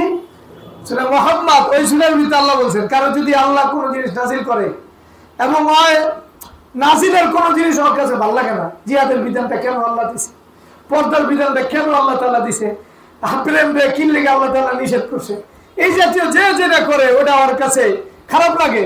এটা নিষেধ না করলেই তো পারতো, আমি এটার ভিতরে জড়িত, এটা ওপেন করতে পারতাম, এমন একটা ভাব। এই ভাবের কারণে ওর থেকে ইমান থাকে। আর কি থাকে না? যদিও আমি ওর দিলের কথা জানি না, কিন্তু যিনি জানেন উনি ফয়সালা দিয়ে দিয়েছেন, ওর ভিতরে ইমান। এবং ওর মৃত্যু সবচেয়ে ভয়াবহ হবে, এটাও কোরআনে আছে সূরা মুহাম্মদ। যার দিনের কোন বিষয়ের প্রতি কি আছে, খারাপ লাগা আছে, দিনের কোন বিধান, হুজুর সব বিধান তো বুঝেই আছে, এই বিধানটার ব্যাপারে একটু ঝামেলা লাগে, আপনি একটু বুঝাই কোন হুজুর, আমি এটা তো মানি আলহামদুলিল্লাহ, আমার কোনো সমস্যা নেই। কিন্তু এটা আমরা এই আয়াত এটাই করছি সাহাবাদের, আমার বুঝে ধরুক চাই না ধরুক, সবার আগে বলতে হবে আল্লাহ যা বলছে এটাই সঠিক, এটা আমার মানতে হবে, এটা মানতে হবে। আর এরপর আল্লাহ আমাদের জন্য সহজ করছেন, আমার সামর্থ্যের বাইরে কোনো কিছু আল্লাহ চাপান না। কিন্তু আগে আল্লাহ সাহাবাদেরকে ওই মনোভাবটাকে প্রশংসা করছেন যে সাহাবায়ে কেরাম আল্লাহ রাসূল সাল্লাল্লাহু আলাইহি ওয়াসাল্লামের কথা শোনার সাথে সাথে বলছেন আল্লাহ যা বলছেন তাই আমরা মেনে নেব। তার মানে একজন ইমানদারের আল্লাহর সাথে সম্পর্কের যে লেভেল, ওই লেভেলটা হলো আল্লাহ আমাকে যেই বিধান দেয় ওটা আমার মানতে হবে। দ্বিতীয় হলো আমি শোনার সাথে সাথে মানবো, আমি জানার সাথে সাথে মানবো। কারণ আপনি একদিন দেরি করলেন, একদিনের ভিতরে আপনার মৃত্যু হইতে পারে কি পারে না? তাহলে আপনি আসলে ঈমান নিয়ে মারা গেলেন না, আপনি একবারে হয়তো ফিস্ক না হয় কুফি অবস্থায় মারা গেলেন। এটা বড় পেরেশানির জায়গা যে একজন ইমানদার কোরআনের কথা শোনার পরে, হাদিসের কথা শোনার পরে ওটা মানতে পারে না, ওটা কেমন ইমানদার? ফর এক্সাম্পল আমি যদি বলি, কেউ মনে করেন বাবা খাইতেছে, পুলিশ আইতেছে, তোরে ধরবো, আর কি আনবো? হ্যাঁ থাকবো, ওরা কোটা পুলিশ এলে আর কি সমস্যা, আইতে দিব না, দৌড় দিব। হ্যাঁ আরে কথা, আরে বাচ্চা থুয়ে দৌড় দিব, যদি বাচ্চা লেগে দেখে বাচ্চা থুয়ে কি দিব, দৌড় দিব। এরপরে বাচ্চা কানলে কাটলে পরে আবার পুলিশ গেলে আবার কুলে নিতে হয়। অনেক মহিলা বাবা বিক্রি করে, আপনারা জানেন না। আমরা ওই মালিবাগ ওই চতুর্বার রেল লাইনে আগে অনেক বিক্রি হতো, এখন আমরা কোথায় না, আমরা যুগে আগে দেখতাম, তখন বাবা বিক্রি হতো না, তখন এই বিভিন্ন জনের সেই বিক্রি হতো, আসল হিরোইনের মতো কিছু একটা বিক্রি হতো। কথা বলছে না, গাঞ্জা বিক্রি হতো, বহু গাঞ্জার আড্ডা ছিল মালিবাগ রেল লাইনে, হাজার হাজার বাড়ি আছে। আমরা মাদ্রাসা পড়তাম আর দেখতাম যে সবাই সিরিয়াল ধরে হাতে গাঞ্জা খেয়ে। বিশ্বাস করে না, আগে ওপেন ছিল, একবারে তেজগাঁও থেকে নিয়া, মগবাজার থেকে নিয়া মালিবাগ পর্যন্ত কত যে জায়গা ছিল, একবারে সব বস্তির লোক থাকে, কিন্তু ঘর অনেক সাধারণ। কি বেছে গাঞ্জা বেছে, পুরিয়া করে না কি যে নেতা করে, তেল বিক্রি করে। কথা বুঝছেন? হ্যাঁ পুলিশ আইতেছে বলে এমন দৌড়, একটা লোক খুঁজে পাওয়া যায়, এমন উঠতে উঠতে দৌড় দেয়। গাঞ্জা কোনো যদ্দুর ইমান পুলিশের উপরে আছে, আমরা আল্লাহ এবং আল্লাহ রাসূলের বাণীর প্রতি পরিমাণ ইমান। আমরা ছুটে উঠতে দৌড় দিতে পারি না, আমরা নিজেকে জাহান্নাম থেকে রাসূলুল্লাহ সাল্লাল্লাহু আলাইহি ওয়াসাল্লাম তাকিদ দিয়ে বলতেছেন ইত্তাকুন নার ওয়ালাউ বিশিক্কি তামরা, তোমার হাতে যদি এক টুকরা খেজুর খাইছো, আরেক টুকরার প্রতি মানুষের আগ্রহ কম থাকে না বেশি থাকে? মনে করেন খানা হাতে যেটা আছে ওইটা একটা লোক খাই না, এটা এক বিষয়, খাইতে নিছি পুরাটা না খাইতে পারাটা অনেক মুশকিল না? তা আল্লাহ রাসূল কিভাবে বলতেছে তুমি জাহান্নাম থেকে বাঁচার সুযোগ যদি এমন থাকে, এক টুকরা খেজুর খাইছো আর এক টুকরা হাতে আছে, এরপরও যদি তোমার সামর্থ্য থাকে এই টুকরা দিয়ে জাহান্নাম থেকে বাঁচতে পারার, তাহলে তুমি এই টুকরা দাও দিয়া, এই টুকরা দাও, হাতে রাখো না। তাহলে জাহান্নামকে এই লেভেলে কল্পনা করো, মুখে এক লোকমা ভাত দিছো, আরেক লোকমা ভাত দিয়ে যদি তুমি মনে করো জাহান্নাম থেকে বাঁচার সুযোগ আছে, তাহলে তুমি দেরি করো না, এটা দিয়েই নিজেকে জাহান্নাম থেকে বাঁচানোর ফিকির। তাহলে জাহান্নাম থেকে বাঁচানোর বিষয়টা হাদিস যেইভাবে ফুটে তুলছে আপনি বোঝেন কিভাবে ফুটে তুলছে। খেজুর, এটা আরবের খানা ছিল খেজুর। আরব কি খেত? খেজুর, এবং 10টা 12টা 25টা খেজুর আরব পাইতো না, 2-1টা খেজুর দিয়ে কি করতো? জীবন নির্বাহ করতো। তো ওই সময় খেজুরের একটা টুকরা ওই আরবের কাছে কতটুকু দামি একটু ভালো করে বলেন তো? অল্প দাম না অনেক বেশি দাম? ওই টুকরা দিয়েও যদি পারো তুমি জাহান্নাম থেকে বাঁচো, তোমার জাহান্নাম থেকে বাঁচা লাগবেই। তোমার কাছে কিচ্ছু নাই, ওই খাওয়ার মতো অতটুকু টুকরা আছে, এটা দিয়েও যদি তুমি পারো তো জাহান্নাম থেকে বাঁচার চেষ্টা। এইভাবে জাহান্নাম থেকে বাঁচতে হয়। আর আমরা কি আসলে ভয় পাই? আমরা কি ইসলাম পরিত্যাগ করি? যেই জায়গায় গুনাহ হয় ওই জায়গায় দেখেন তাড়াতাড়ি দ্রুত পার হইতে হয়। এই যে আরাফার ময়দান পার হওয়ার পরে বর্তে উড়ানো একটা জায়গা আছে, কি আছে? এটা হলো বুঝে ওখানে যে মসজিদ নামিরা শেষের দিক, ওখানে দ্রুত পার হইতে হয়। আমরা সাথে দেখতে বলতে ভুলে গেছি। তো ওখানে দ্রুত পার হইতে হয়। ওখানে একদল আযাব দেওয়া হয়েছে, সম্ভবত আযাবের জায়গা। কিসের জায়গা? এরা একবারে স্বীকৃত বিষয়। রাসূলুল্লাহ সাল্লাল্লাহু আলাইহি সাল্লাম যখন কোনো জাতির আযাবে কোনো জাতি ধ্বংস হয়েছে, ওই জায়গা তো আমরা যাই সেলফি তুলি, যে কিয়ামতের দিনে তাহলে উঠু মোটামুটি ছবি দিয়া এটা একটা ই করে রাখি। আর আল্লাহ রাসূল সাল্লাল্লাহু আলাইহি ওয়াসাল্লাম ধ্বংসপ্রাপ্ত জায়গার পাশে গেলে দ্রুত হাঁটতে নির্দেশ দিছে। না জানি ওদের উপর আল্লাহর যে রাগ, ওই রাগ আমার উপায়ে বসে যে আমি এখান দিয়ে যাইতেছি, আমার উপরে রাগটা আসে কি? এত ভয় পাইছে, এত ভয় পাইছে। আমরা কি আসলে যেই জায়গায় গুনাহ হয় ওই জায়গাগুলো ছেড়ে দিছি কোনোদিন? ওই জায়গাগুলো আল্লাহ, এই জায়গা দিয়ে আল্লাহ যত আমি কষ্ট দিছি, দিনের গায়ে যত আঘাত দিছি, আমার এই বিছানার ভিতরে শুইয়া শুইয়া ওই বিছানায় শুইতে আমাদের তো বহু আরাম লাগে, একটু ঘৃণা তো লাগে না, খারাপ তো লাগে না, কষ্ট তো লাগে না। আর শরীয়তে রাসূলুল্লাহ সাল্লাল্লাহু আলাইহি যিনি নিসবত, উনি গুনাহগারদের ধ্বংসাবশের পাশ দিয়ে যাওয়ার সময় পেরেশানি করছে, পেরেশানি করছে। কারণ আপনি যেই জায়গায় গুনাহ করছেন ওই জায়গাটা আপনার বিপক্ষে সাক্ষী দিবে কি দিবে না? কথা বল। এই জন্য তওবার মতো তওবা না করলে, আপনি যে তওবার মতো তওবা করে ওই জায়গায় যান, সমস্যা নেই, সমস্যা নাই, যান তওবার মতো তওবা করে মোবাইল ধরেন, সমস্যা নাই। কিন্তু মোবাইল কি আসলে ভালো করে বুঝেন তো, এটার ভিতরে যতগুলো আপনি করছেন এটারে ছাড়ার জন্য ওই পরিমাণ মনোভাব আপনার আছে। এরপরে ওটাকে যখন হাত দিয়ে ধরছেন, এটা আপনার এত গুনাহ করাইছে, ওই অনুশোচনা নিয়ে মোবাইলটা ধরছেন আপনি, এটা আপনার জন্য জাহান্নামের ফয়সালা করছে, জান্নাত থেকে আপনাকে সরাই দিয়েছে, এটা মনে করে মোবাইলটা হাতে নিয়েছেন কোনোদিন? এটা মনোভাব মনে রাখতে। যাই হোক, আমরা যেই কথা বলতেছিলাম, সাহাবাদের সাথে মিলাইবেন। যে কোনো বিধান আসছে তাদের মতের বিরুদ্ধে, তাদের দলের বিরুদ্ধে, তাদের সমাজের বিরুদ্ধে, সব কিছুর বিরুদ্ধে তারা সবসময় লাব্বাইক বলছেন, কি বলেন না? শুধু তা না, সাহাবায়ে কেরামের এই যে মনোভাব, এই যে তারা আল্লাহ রাসূল সাল্লাল্লাহু আলাইহি সাল্লামের কাছে আসছেন তো ভালো কাজে, এটা আমরা কেমন আদায় করব? এটা তারপরও সাহাবাদের এই অনুভূতি ছিল, এই অনুভূতি ছিল যে আল্লাহ যে বিধান দিছে ওটা আমি বুঝি চাই না বুঝি, যেমনি বুঝি ওটা আমি মানো। এই জন্য সাহাবায়ে কেরাম গুফরানাক, কি বল, আল্লাহ মাফ করে দিন, করে অনিচ্ছা যেটা হয়েছে এটা তুমি ইচ্ছা যা ইচ্ছা করতে পারো। আমরা যে আইসি জানতে, এটার ভিত্তিতে আবার কোনো নারাজি যেন না থাকে তোমার, তুমি মাফ করে দিন, বলে কি? আপনি চিন্তা করেন, তাহলে ইচ্ছা যদি কেউ গুনাহ করে, ইচ্ছা যদি কেউ গুনার পরিকল্পনা করে, এরপরও কি ওর দিলের ভিতরে গুফরানাকা আছে? এ ভাই, গুফরানাকা তাকিদের জন্য আছে, কিসের জন্য? একবারে শুধু আল্লাহর কাছে মাপ চাইতেছে, আর কিচ্ছু না।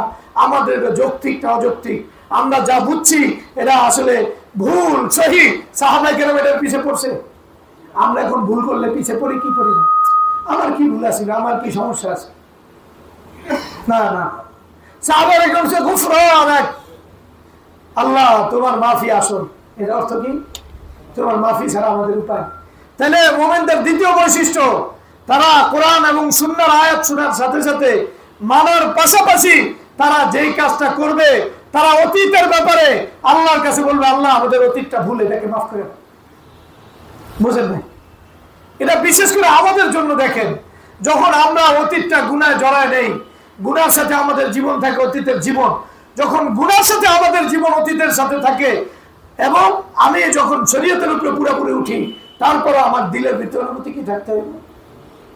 কুফরান। দিলের ভিতরে কি অনুভূতি থাকতে হইব? কুফরান। তাহলে প্রথম অনুভূতির কথা আমি কি বললাম? সাহাবায়ে কেরাম যে অবস্থায় থাকুক, যে হালতে থাকুক, যখন দ্বীনের কোন বিধান সাহাবাদের উপর আসছে, তখন তারা সাথে সাথে ওই বিধানটা মানছে, আগের যেটা ওটাকে ছেড়ে দিছে। আমি মদের কথা বললাম, আমি ইয়ের কথা বললাম, সুদের কথা বললাম, এরপরে অন্যান্য যত পর্দার কথা বললাম, উদাহরণ দিয়ে দিয়ে বললাম। যারা জীবনে পর্দা করে অভ্যস্ত না, মদ ছাড়তে অভ্যস্ত না, সুদ একবারে জীবনে তাদের ছিল ব্যাধির মতো, আয়াত নাজিল হওয়ার সাথে সাথে তারা ছেড়ে দিচ্ছে।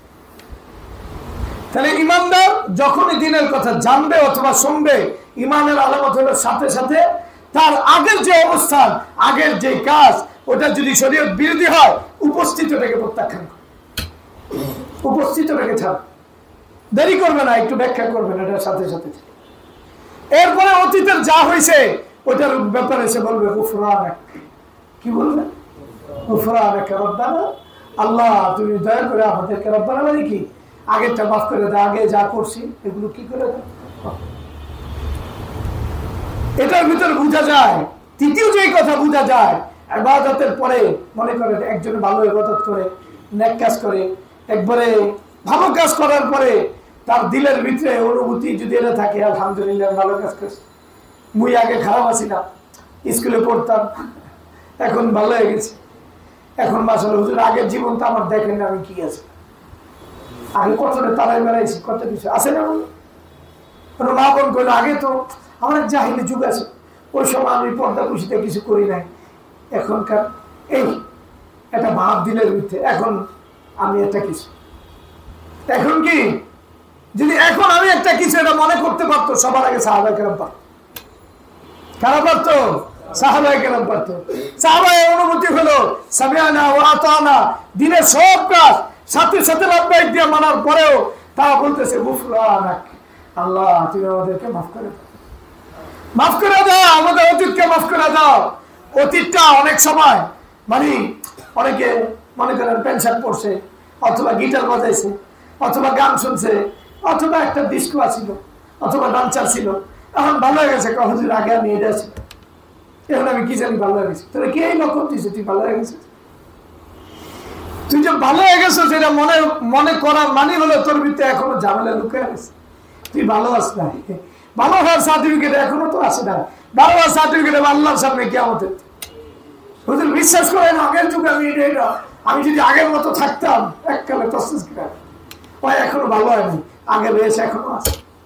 বলতে হবে গুফরানাক, আল্লাহ আমার অতীতকে মাফ করে দাও। অতীতটা মনে করলে লজ্জা লাগবো, এটা করবো না, আমি আগে এমন আছি না, মনে করবো আমি তো চুর আছি না, আমি পাত্তর আছি না, আমি তো জাহান্নামে আছি না, আমি এটা কেমনে করি? ওই অতীত যদি আল্লাহ আমার সামনে কিয়ামতের দিন নিয়ে আসে, আমার তো উপায় নাই, আমি মামুনের তো উপায় নাই, গুফরানাক মাফ করে দিও মনে। কারণ কি? ওয়া ইলাইকাল মাসির, কারণ যেতে হবে তোমার কাছে। যেতে হবে কার কাছে? তোমার কাছে যেতে হবে।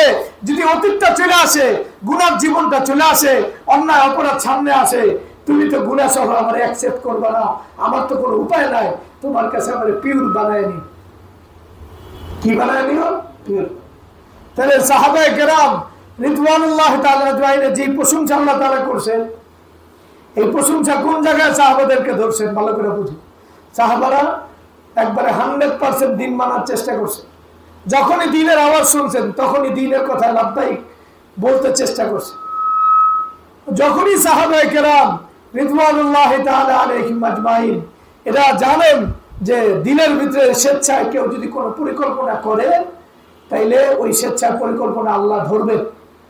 এটার ব্যাপারেও তারা নিজেদেরকে সংশোধন করছেন। আমলের ব্যাপারে, স্বেচ্ছায় কোনো গুনার কাজের পরিকল্পনার ব্যাপারে একটা জিনিস দূরে ছিল, সেটা কি? অনিচ্ছায় যদি কোনো কিছু দিলের ভিতরে চলে আসে, ওটার ব্যাপারে আল্লাহ যদি ধরে, আমাদের তো উপায় নেই। আল্লাহ বলছেন আমি ধরতে পারি, এটা মানতে। এরপরে পরের মাসলা পরে সাহাবাকে ওটাও মেনে নিলাম, ওটাও কি করলাম? মেনে নিলাম। গুফরান, আগের যা মনে করছি আল্লাহ তুমি মাফ করে দাও। তার মানে হলো, একটা মানুষ যদি সত্যিকার অর্থে দিলের ভিতরে স্বেচ্ছায় কোনো গুনার পরিকল্পনা করে, নাটক দেখার, সিনেমা দেখার, অবৈধ কোনো কিছু করার কাজের পরিকল্পনা করে, তার 100% তওবা করা না। আর যদি স্বেচ্ছায় কেউ গুনার কাজ করে, জবান দিয়ে করে, হাত দিয়ে করে, ওপেন করে, গোপনে করে, যদি কেউ গুনার কাজ করে, তাহলে তার তওবা লাগবে কি লাগবে না? যদি তওবা অনিচ্ছাকৃত কাজের ক্ষেত্রে গুফরানাকে লাগে, তাহলে ইচ্ছাকৃত কাজের ক্ষেত্রে গুফরানাকে লাগবে কি লাগবে না? ক্লিয়ার? তাহলে ইমানদারদের যে শান কোরআনে যেভাবে উঠাইছে, ইমানদাররা ইচ্ছায় কোনো গুনাহ করে না, আবার কথা বোঝেন, ইচ্ছায় কোনো গুনার পরিকল্পনা করে না।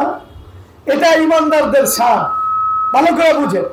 যদি ভুলে ইমানদাররা কোনো কাজ করে ফেলাইছে, হয়তো শরীয়তের বিধান জানে না, অথবা সে নিজেকে কন্ট্রোল করতে পারে নাই, গুনার কাছে গিয়া গুনাহ হয়ে গেছে, আমরা সামনে আলোচনা করব, এমন কোন দুর্ঘটনা ঘটে গেছে, তখন ওর সাথে সাথে ইমানদার আল্লাহর কাছে মাপ চাইতে থাকে ভয়ে। সামনের আয়াত অনেক গুরুত্বপূর্ণ, আমরা যতটুকু কথা বুঝাইছি, আমরা বুঝছেন কিনা? সামিআনা গুফরানাকা রাব্বানা ওয়া ইলাইকাল, যে আল্লাহ তুমি আমাদেরকে মাফ করে দাও। মাফটা কোন জায়গায়? গুনাহের সাথে সাথে না, ভালো কাজের পরে। এটা কিসের পরে? সামিআনা ওয়া আতানার পরে। গুনার পরে তো আছে এই গুফরানাকে, কিসের পরে? ভালো কাজের পরে। আল্লাহ আমাদের যে ভালো কাজ করার তৌফিক দিছে, এই ভালো কাজের পরে তাওয়াজু, বিনয়, এটা শর্ত। আল্লাহ আমাদের তৌফিক দিছে, এই জন্য ভালো কাজ করতে পারছি। যেইভাবে আল্লাহ আমাদের করতে বলছে ওইভাবে করতে পারি না। কথা বুঝছে? তাহলে ভালো কাজ করার পরেও নিজেকে বিনয়ী হিসাবে আল্লাহর কাছে পেশ করা, আবার এই ত্রুটি, নিজের ত্রুটি জাহের করা, আমি করতে পারি না। অতীতের গুনার ব্যাপারে, হায় হায় আমি তো অতীতে অনেক গুনাহ করে ফেলাইছি, আল্লাহ যদি আমার ধরে, আমার উপায় নাই। এই যে মনোভাব নিয়ে গুফরানাকা পড়া, এটা হলো ইমানের বৈশিষ্ট্য। এটা কিসের বৈশিষ্ট্য? যে ইমানদার, ভালো করে বোঝেন, ইমানের লেভেলটা কল্পনা করে, যে ইমানদার নামাজের পরে পয় আস্তাগফিরুল্লাহ, আল্লাহ তুই আমারে মাফ করিস। রোজা রাইখা আল্লাহ তুই আমারে মাফ করে দিস। হজ করে আল্লাহ তুই আমারে মাফ করে দিস।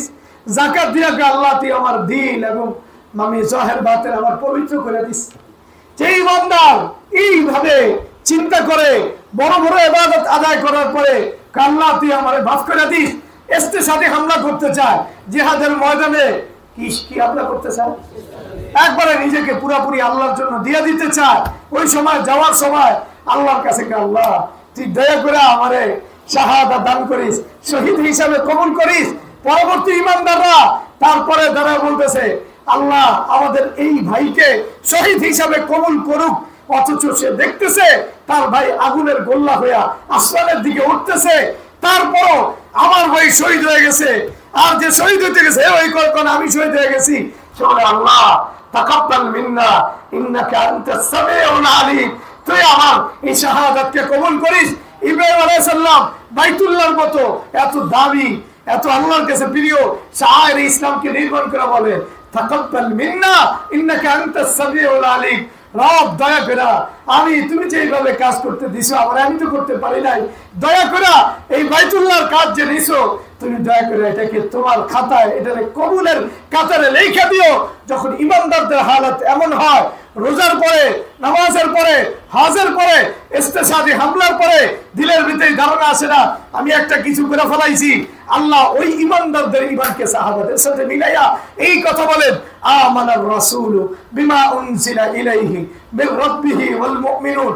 মুহাম্মদুর রাসূলুল্লাহ, এখানে রাসূল বলতে মুহাম্মদুর রাসূলুল্লাহ ঈমান আনছে, মুমিনরাও ঈমান আনছে। ঈমানের লেভেলটা এটা, সামিআনা ওয়া আতানা গুফরানাকা। যত কাজই করুক, যত বড় কাজই করুক, নিজেকে আল্লাহর কাছে অর্পণ করে, আল্লাহ আমাকে তৌফিক দিছে এজন্য আমি এই কাজ করতেছি। যখন এই লেভেলে নিজেকে আনে ঈমানদার, ওই ঈমানদারের দ্বারা গুনাহ কল্পনা করা যায়।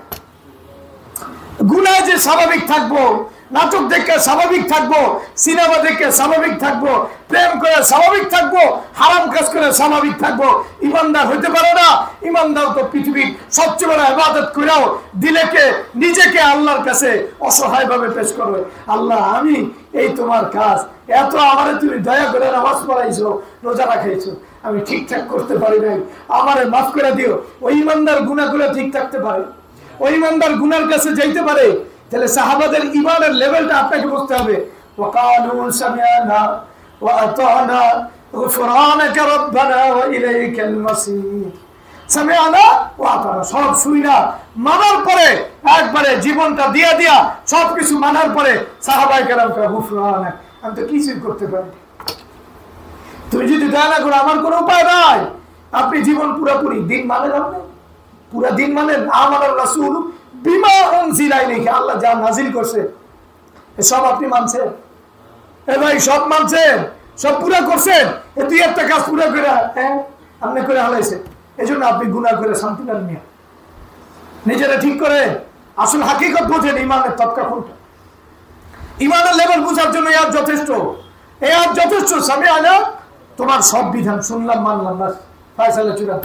এরপরে গুফরান, আল্লাহ আমি ঠিক মতো আদায় করতে পারি, ঠিক মতো আদায় করতে পারি নাই, ঠিক মতো মানতে পারি নাই, আমার মাফ করে দিন। ওয়া ইলাইকাল মাসির, তোমার কাছে একদিন তো আমার ফিরতে হবে। ওই দিন জানি আমার অতীতটা তুমি সামনে নাই না দাও, এটা একটু পরে বুঝা যায়। ওই দিন আমার অতীতটাকে তুমি সামনে আনবা না, আমার অতীতটাকে তুমি মাফ করে দাও। ভাই আপনারা আমার কথা বুঝতে পারছেন? তাহলে ইমানের লেভেল ক্লিয়ার? কথা বলে না, ইমানের লেভেল ক্লিয়ার? দুইটা বিষয়। প্রথম, কোরআনকে কিভাবে বোঝার জন্য কিভাবে ভাবতে হবে, বাস্তব একবারে কোরআনে একটা আয়াত আপনি 1 ঘন্টা চিন্তা করেন, দেখবেন আপনার দিল ঠিক হয়েছে। জাহান্নামের বিবরণের কাছে নিজেকে নিয়ে কল্পনা, আমি যে বললাম ওয়াকুদুহান নাস, যে তুই হবি জাহান্নামের ইন্ধন, আপনি চিন্তা করেন আপনার দ্বারা জাহান্নাম প্রজ্বলিত হতেছে, আপনার চোখের গুনার কারণে এই চোখ থেকে জাহান্নামের আগুন জ্বলতেছে, এটা অন্যের গায়ে লাগতেছে। আপনি চিন্তা করেন, আপনি বদলায় যাবেন, আপনি বদলায় যেতে পারতেন। যাই হোক, ইমানি মুযাকারায় শরীক হওয়া দরকার আছে না নাই? আছে না না? কতটুকু? অল্প একটু না সবচেয়ে বেশি? 1000 রাকাত নফল তাহাজ্জুদের চেয়ে ইমানি মুযাকারার দাম। এটা আপনার ইমানকে মজবুত করবে, আপনার চিন্তাকে ঠিক করবে, আল্লাহর সাথে আপনার যোগসূত্র কায়েম করবে, যেইভাবে সাহাবায়ে কেরাম রিদওয়ানুল্লাহি তাআলা আজমাইনের যোগসূত্র কার সাথে কায়েম হয়েছে। আপনার সন্তানকে এই কথা শিখাইতে হবে, আপনার বিবিকে শিখাইতে হবে। এটার জন্য দুনিয়াতে আপনার আগমন। আল্লাহর কোনো কথা আসলে কোনো আও নাই, সাথে সাথে মানতে, সাথে সাথে মানতে হবে। তুমি যে অবস্থায় থাকো ওই অবস্থায় মানতে হবে। এই অবস্থা আর পিছন ফিরা যাবে না, অবস্থা আল্লাহর কথা মানতে হবে। সামিআনা ওয়া আতানা। এরপরে মানার পরে কি করতে হবে? যেভাবে তুমি মানতে বলছো মানতে পারো।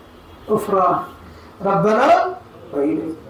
আচ্ছা, পরের আয়াত আগামী মধ্যে ইনশাআল্লাহ আমরা আলোচনা করব। আপনারা থাকবেন তো? কে কে থাকবেন না হাত তোলেন। সবাই থাকবে ইনশাআল্লাহ, হাত তোলেন ইনশাআল্লাহ।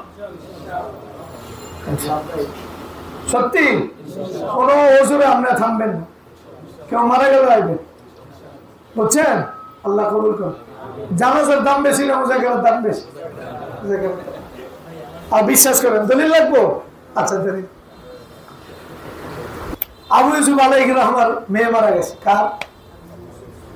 আবু ইউসুফ আলাইহি, যারা ইসলামের সবচেয়ে বড় বড় বিচারক ছিল, প্রধান বিচারপতি, ইসলামী রাষ্ট্রের একজন প্রধান বিচারপতির নাম কি? আবু ইউসুফ আলাইহি, ইয়াকুব নাম আছে। আবু ইউসুফ আলাইহির রহমান মেয়ে মারা গেছে। কি মারা গেছে? মেয়ে মারা গেছে। তো খবর আছে আবু হানিফা আলাইহির রহমান মজলিস মিস হইব ফজরের পরে, আবু হানিফা আলাইহির রহমান পিছনে ফজর নামাজ মিস হইব।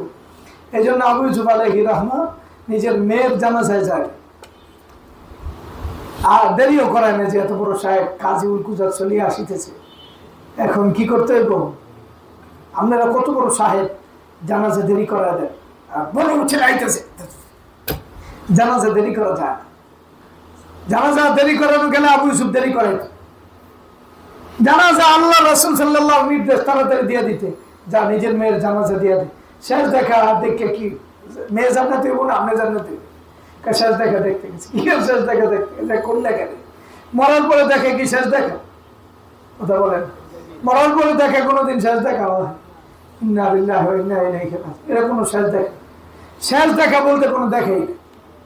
এটি হলো ফাইজলামি দুনিয়ার। শেষটা একটু দেখে লই, পরে আমি শেষ কবে দেখছি না। এই সমস্ত ফালতু স্মৃতিচারণ করার কোনো সুযোগ নেই। এটি ফালতু স্মৃতিচারণ। কি চারণ? এটা আবার কথা দেরিয়ে যাবে। আমরা 10টা বাজে এক জায়গায় যাইতে। যাক, আয়াতটা আমি শেষ করতে পারি না, কিন্তু ইনশাল্লাহ ফাহাদ যদি মনে করা যায় আয়াত শেষ করা লাগবে। সূরা বাকারার শেষ দিয়ে কি করা লাগবে? ইমানের লেভেল আপনাদের বুঝে আসছে কি আসে নাই? এমন সবকে বুঝাইছে, শুরুতে ছিল না কিন্তু শেষ হয় এই থ্যাংক ইউ। এমন বুঝ থাকলে খারাপটা। আচ্ছা, যাই হোক, আমরা যেটা বলতেছিলাম, ইমানের লেভেলটা চিন্তা করবেন। সাহাবায়ে কেরাম সবকিছু করার পরেও তাদের অনুভূতি এমন ছিল। এটা এমন থাকাই কাম্য। এবং এই যে আমি বললাম জানাজা থাকলে এটা দলিল মেয়ে দিয়ে দিলাম, এটা কি ছোট ছোট মাসলা? এই জন্য বুঝতে একটা মজলিসের এত দাম। রাসূলুল্লাহ সাল্লাল্লাহু আলাইহি ওয়াসাল্লাম এমন কোন ঘটনা আমি জানি না সাহাবায়ে কেরাম নামাজ পড়তেছিল, ওই দৃশ্য নিয়ে আল্লাহর কাছে গর্ব করছে, ফেরেশতা আল্লাহর নিয়ে, আল্লাহ ফেরেশতাদের গর্ব করছে, এমন ঘটনা শুনি। কিন্তু হাদিসে আছে যারা ইমানি মুজাকারা করছে, দ্বীন ইমানের কথা আল্লাহ করে কত দাম দিয়ে হেদায়েত দিয়েছে। মুআবিয়া রাদিয়াল্লাহু তাআলা আনহু থেকে সহিহ বর্ণনা, খারাজা রাসূলুল্লাহ সাল্লাল্লাহু আলাইহি ওয়াসাল্লাম আলা তাইফাতিন মিন আসহাব। একদল সাহাবাদের কাছে গেছে, এরা কিসে আলোচনা করতেছিল? আল্লাহ আমাদেরকে হেদায়েত দিয়েছে, দ্বীন দিয়েছে, ইমান দিয়েছে, এটা নিয়ে আলোচনা করতেছে। তখন আল্লাহ রাসূল কসম দিয়েছে, তোমরা কেন জন্মাইছো? কইছে আমরা এই কাজের জন্য, আল্লাহ আমাদের উপর দয়া করছে, এটা শুকরিয়া আদায়ের জন্য। আল্লাহর কসম করে তার বাংলায় করলাম, কালি কসম অপরাধ, তোমাদের অবিশ্বাস হয়েছে এই জন্য না, তোমাদের মজবুর এত দাম। আল্লাহ ফেরেশতা জিবরাইল আমার কাছে আইছে এই কথা বলছে, ইন্নাল্লাহা ইউবাহি বিকুমুল মালাইকা, আল্লাহ খাস এই তোমাদেরকে নিয়ে গর্ব করতেছে। তাহলে এই মজমার দাম কতটুকু আপনি চিন্তা করেন। আরে সব ফজিলত আমাদের দাওয়াত তাবলীগের সাথীরা বলতে বলতে সবাই মনে করছে এটা মনে হয় তাবলীগেরই করছে, এটা তাবলীগের একক সম্পত্তি না তো, বিশেষ করে এটা আমাদেরও সম্পত্তি, এটা আপনাকে মনে করতে তাবলীগের সম্পত্তি, এটা খাস, তা আমাদের সম্পত্তি মনে রেখে। তা তাবলীগেরও সম্পত্তি, যদি তাবলীগওয়ালারা এটাকে সম্পত্তি হিসেবে ব্যবহার করে, আর আমাদেরও সম্পত্তি, যদি আমাদেরকে এখান থেকে বাদ না দেয় তাহলে আমরাও তাদেরকে বাদ দিব না। সবাই আমরা আসলে সত্যিকার অর্থে দিনে যতটুকু সঠিক ওটা একযোগে একসাথে কাজ করা দরকার আছে না? যাই হোক, যে কথা বলতেছিলাম, তাহলে এই মজমা নিয়ে আল্লাহ গর্ব করে কার সাথে? তাহলে এই মজমা কম দামি মজমা, এটা মানুষের বেসিককে করে দিবেন। কি করে দিব? বেসিক করে। এটা ইংলিশ শব্দ না, এটা বাংলাকে ভিত্তি করে দেবেন।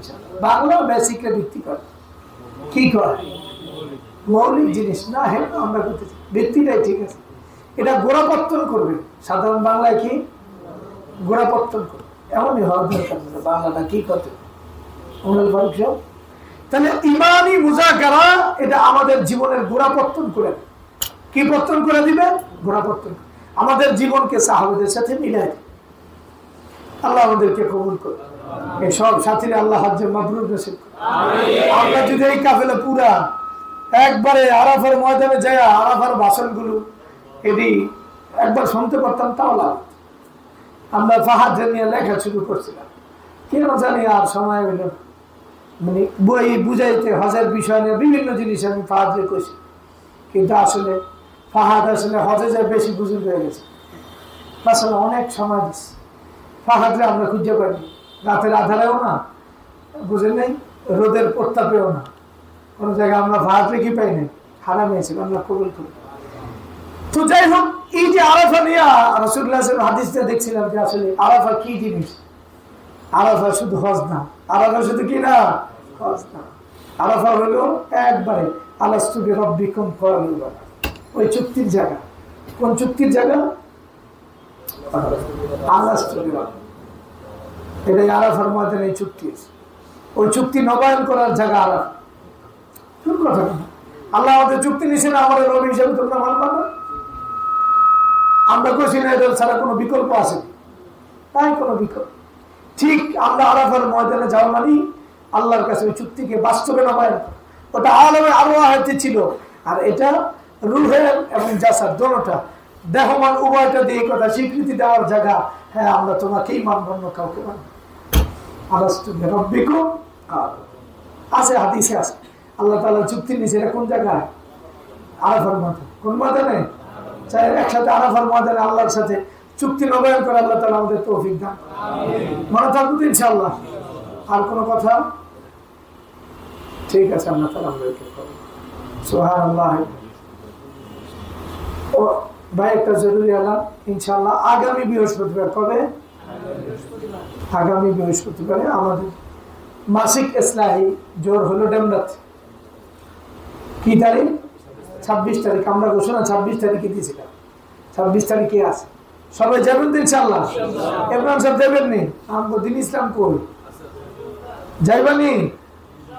কখন? মজবর পরে না আগে? আচ্ছা, আগেই যাই। কারা কারা যাবেন একটু হাত তোলেন তো ইনশাআল্লাহ। দেখো অনেকে হাত তুলতে চায়। সবাই যাওয়ার চেষ্টা করেন, আল্লাহ কবুল করুন। সবাই সব ব্যবস্থা আল্লাহ করে দেন। আচ্ছা, আমাদের পরবর্তী এখানে 5 তারিখ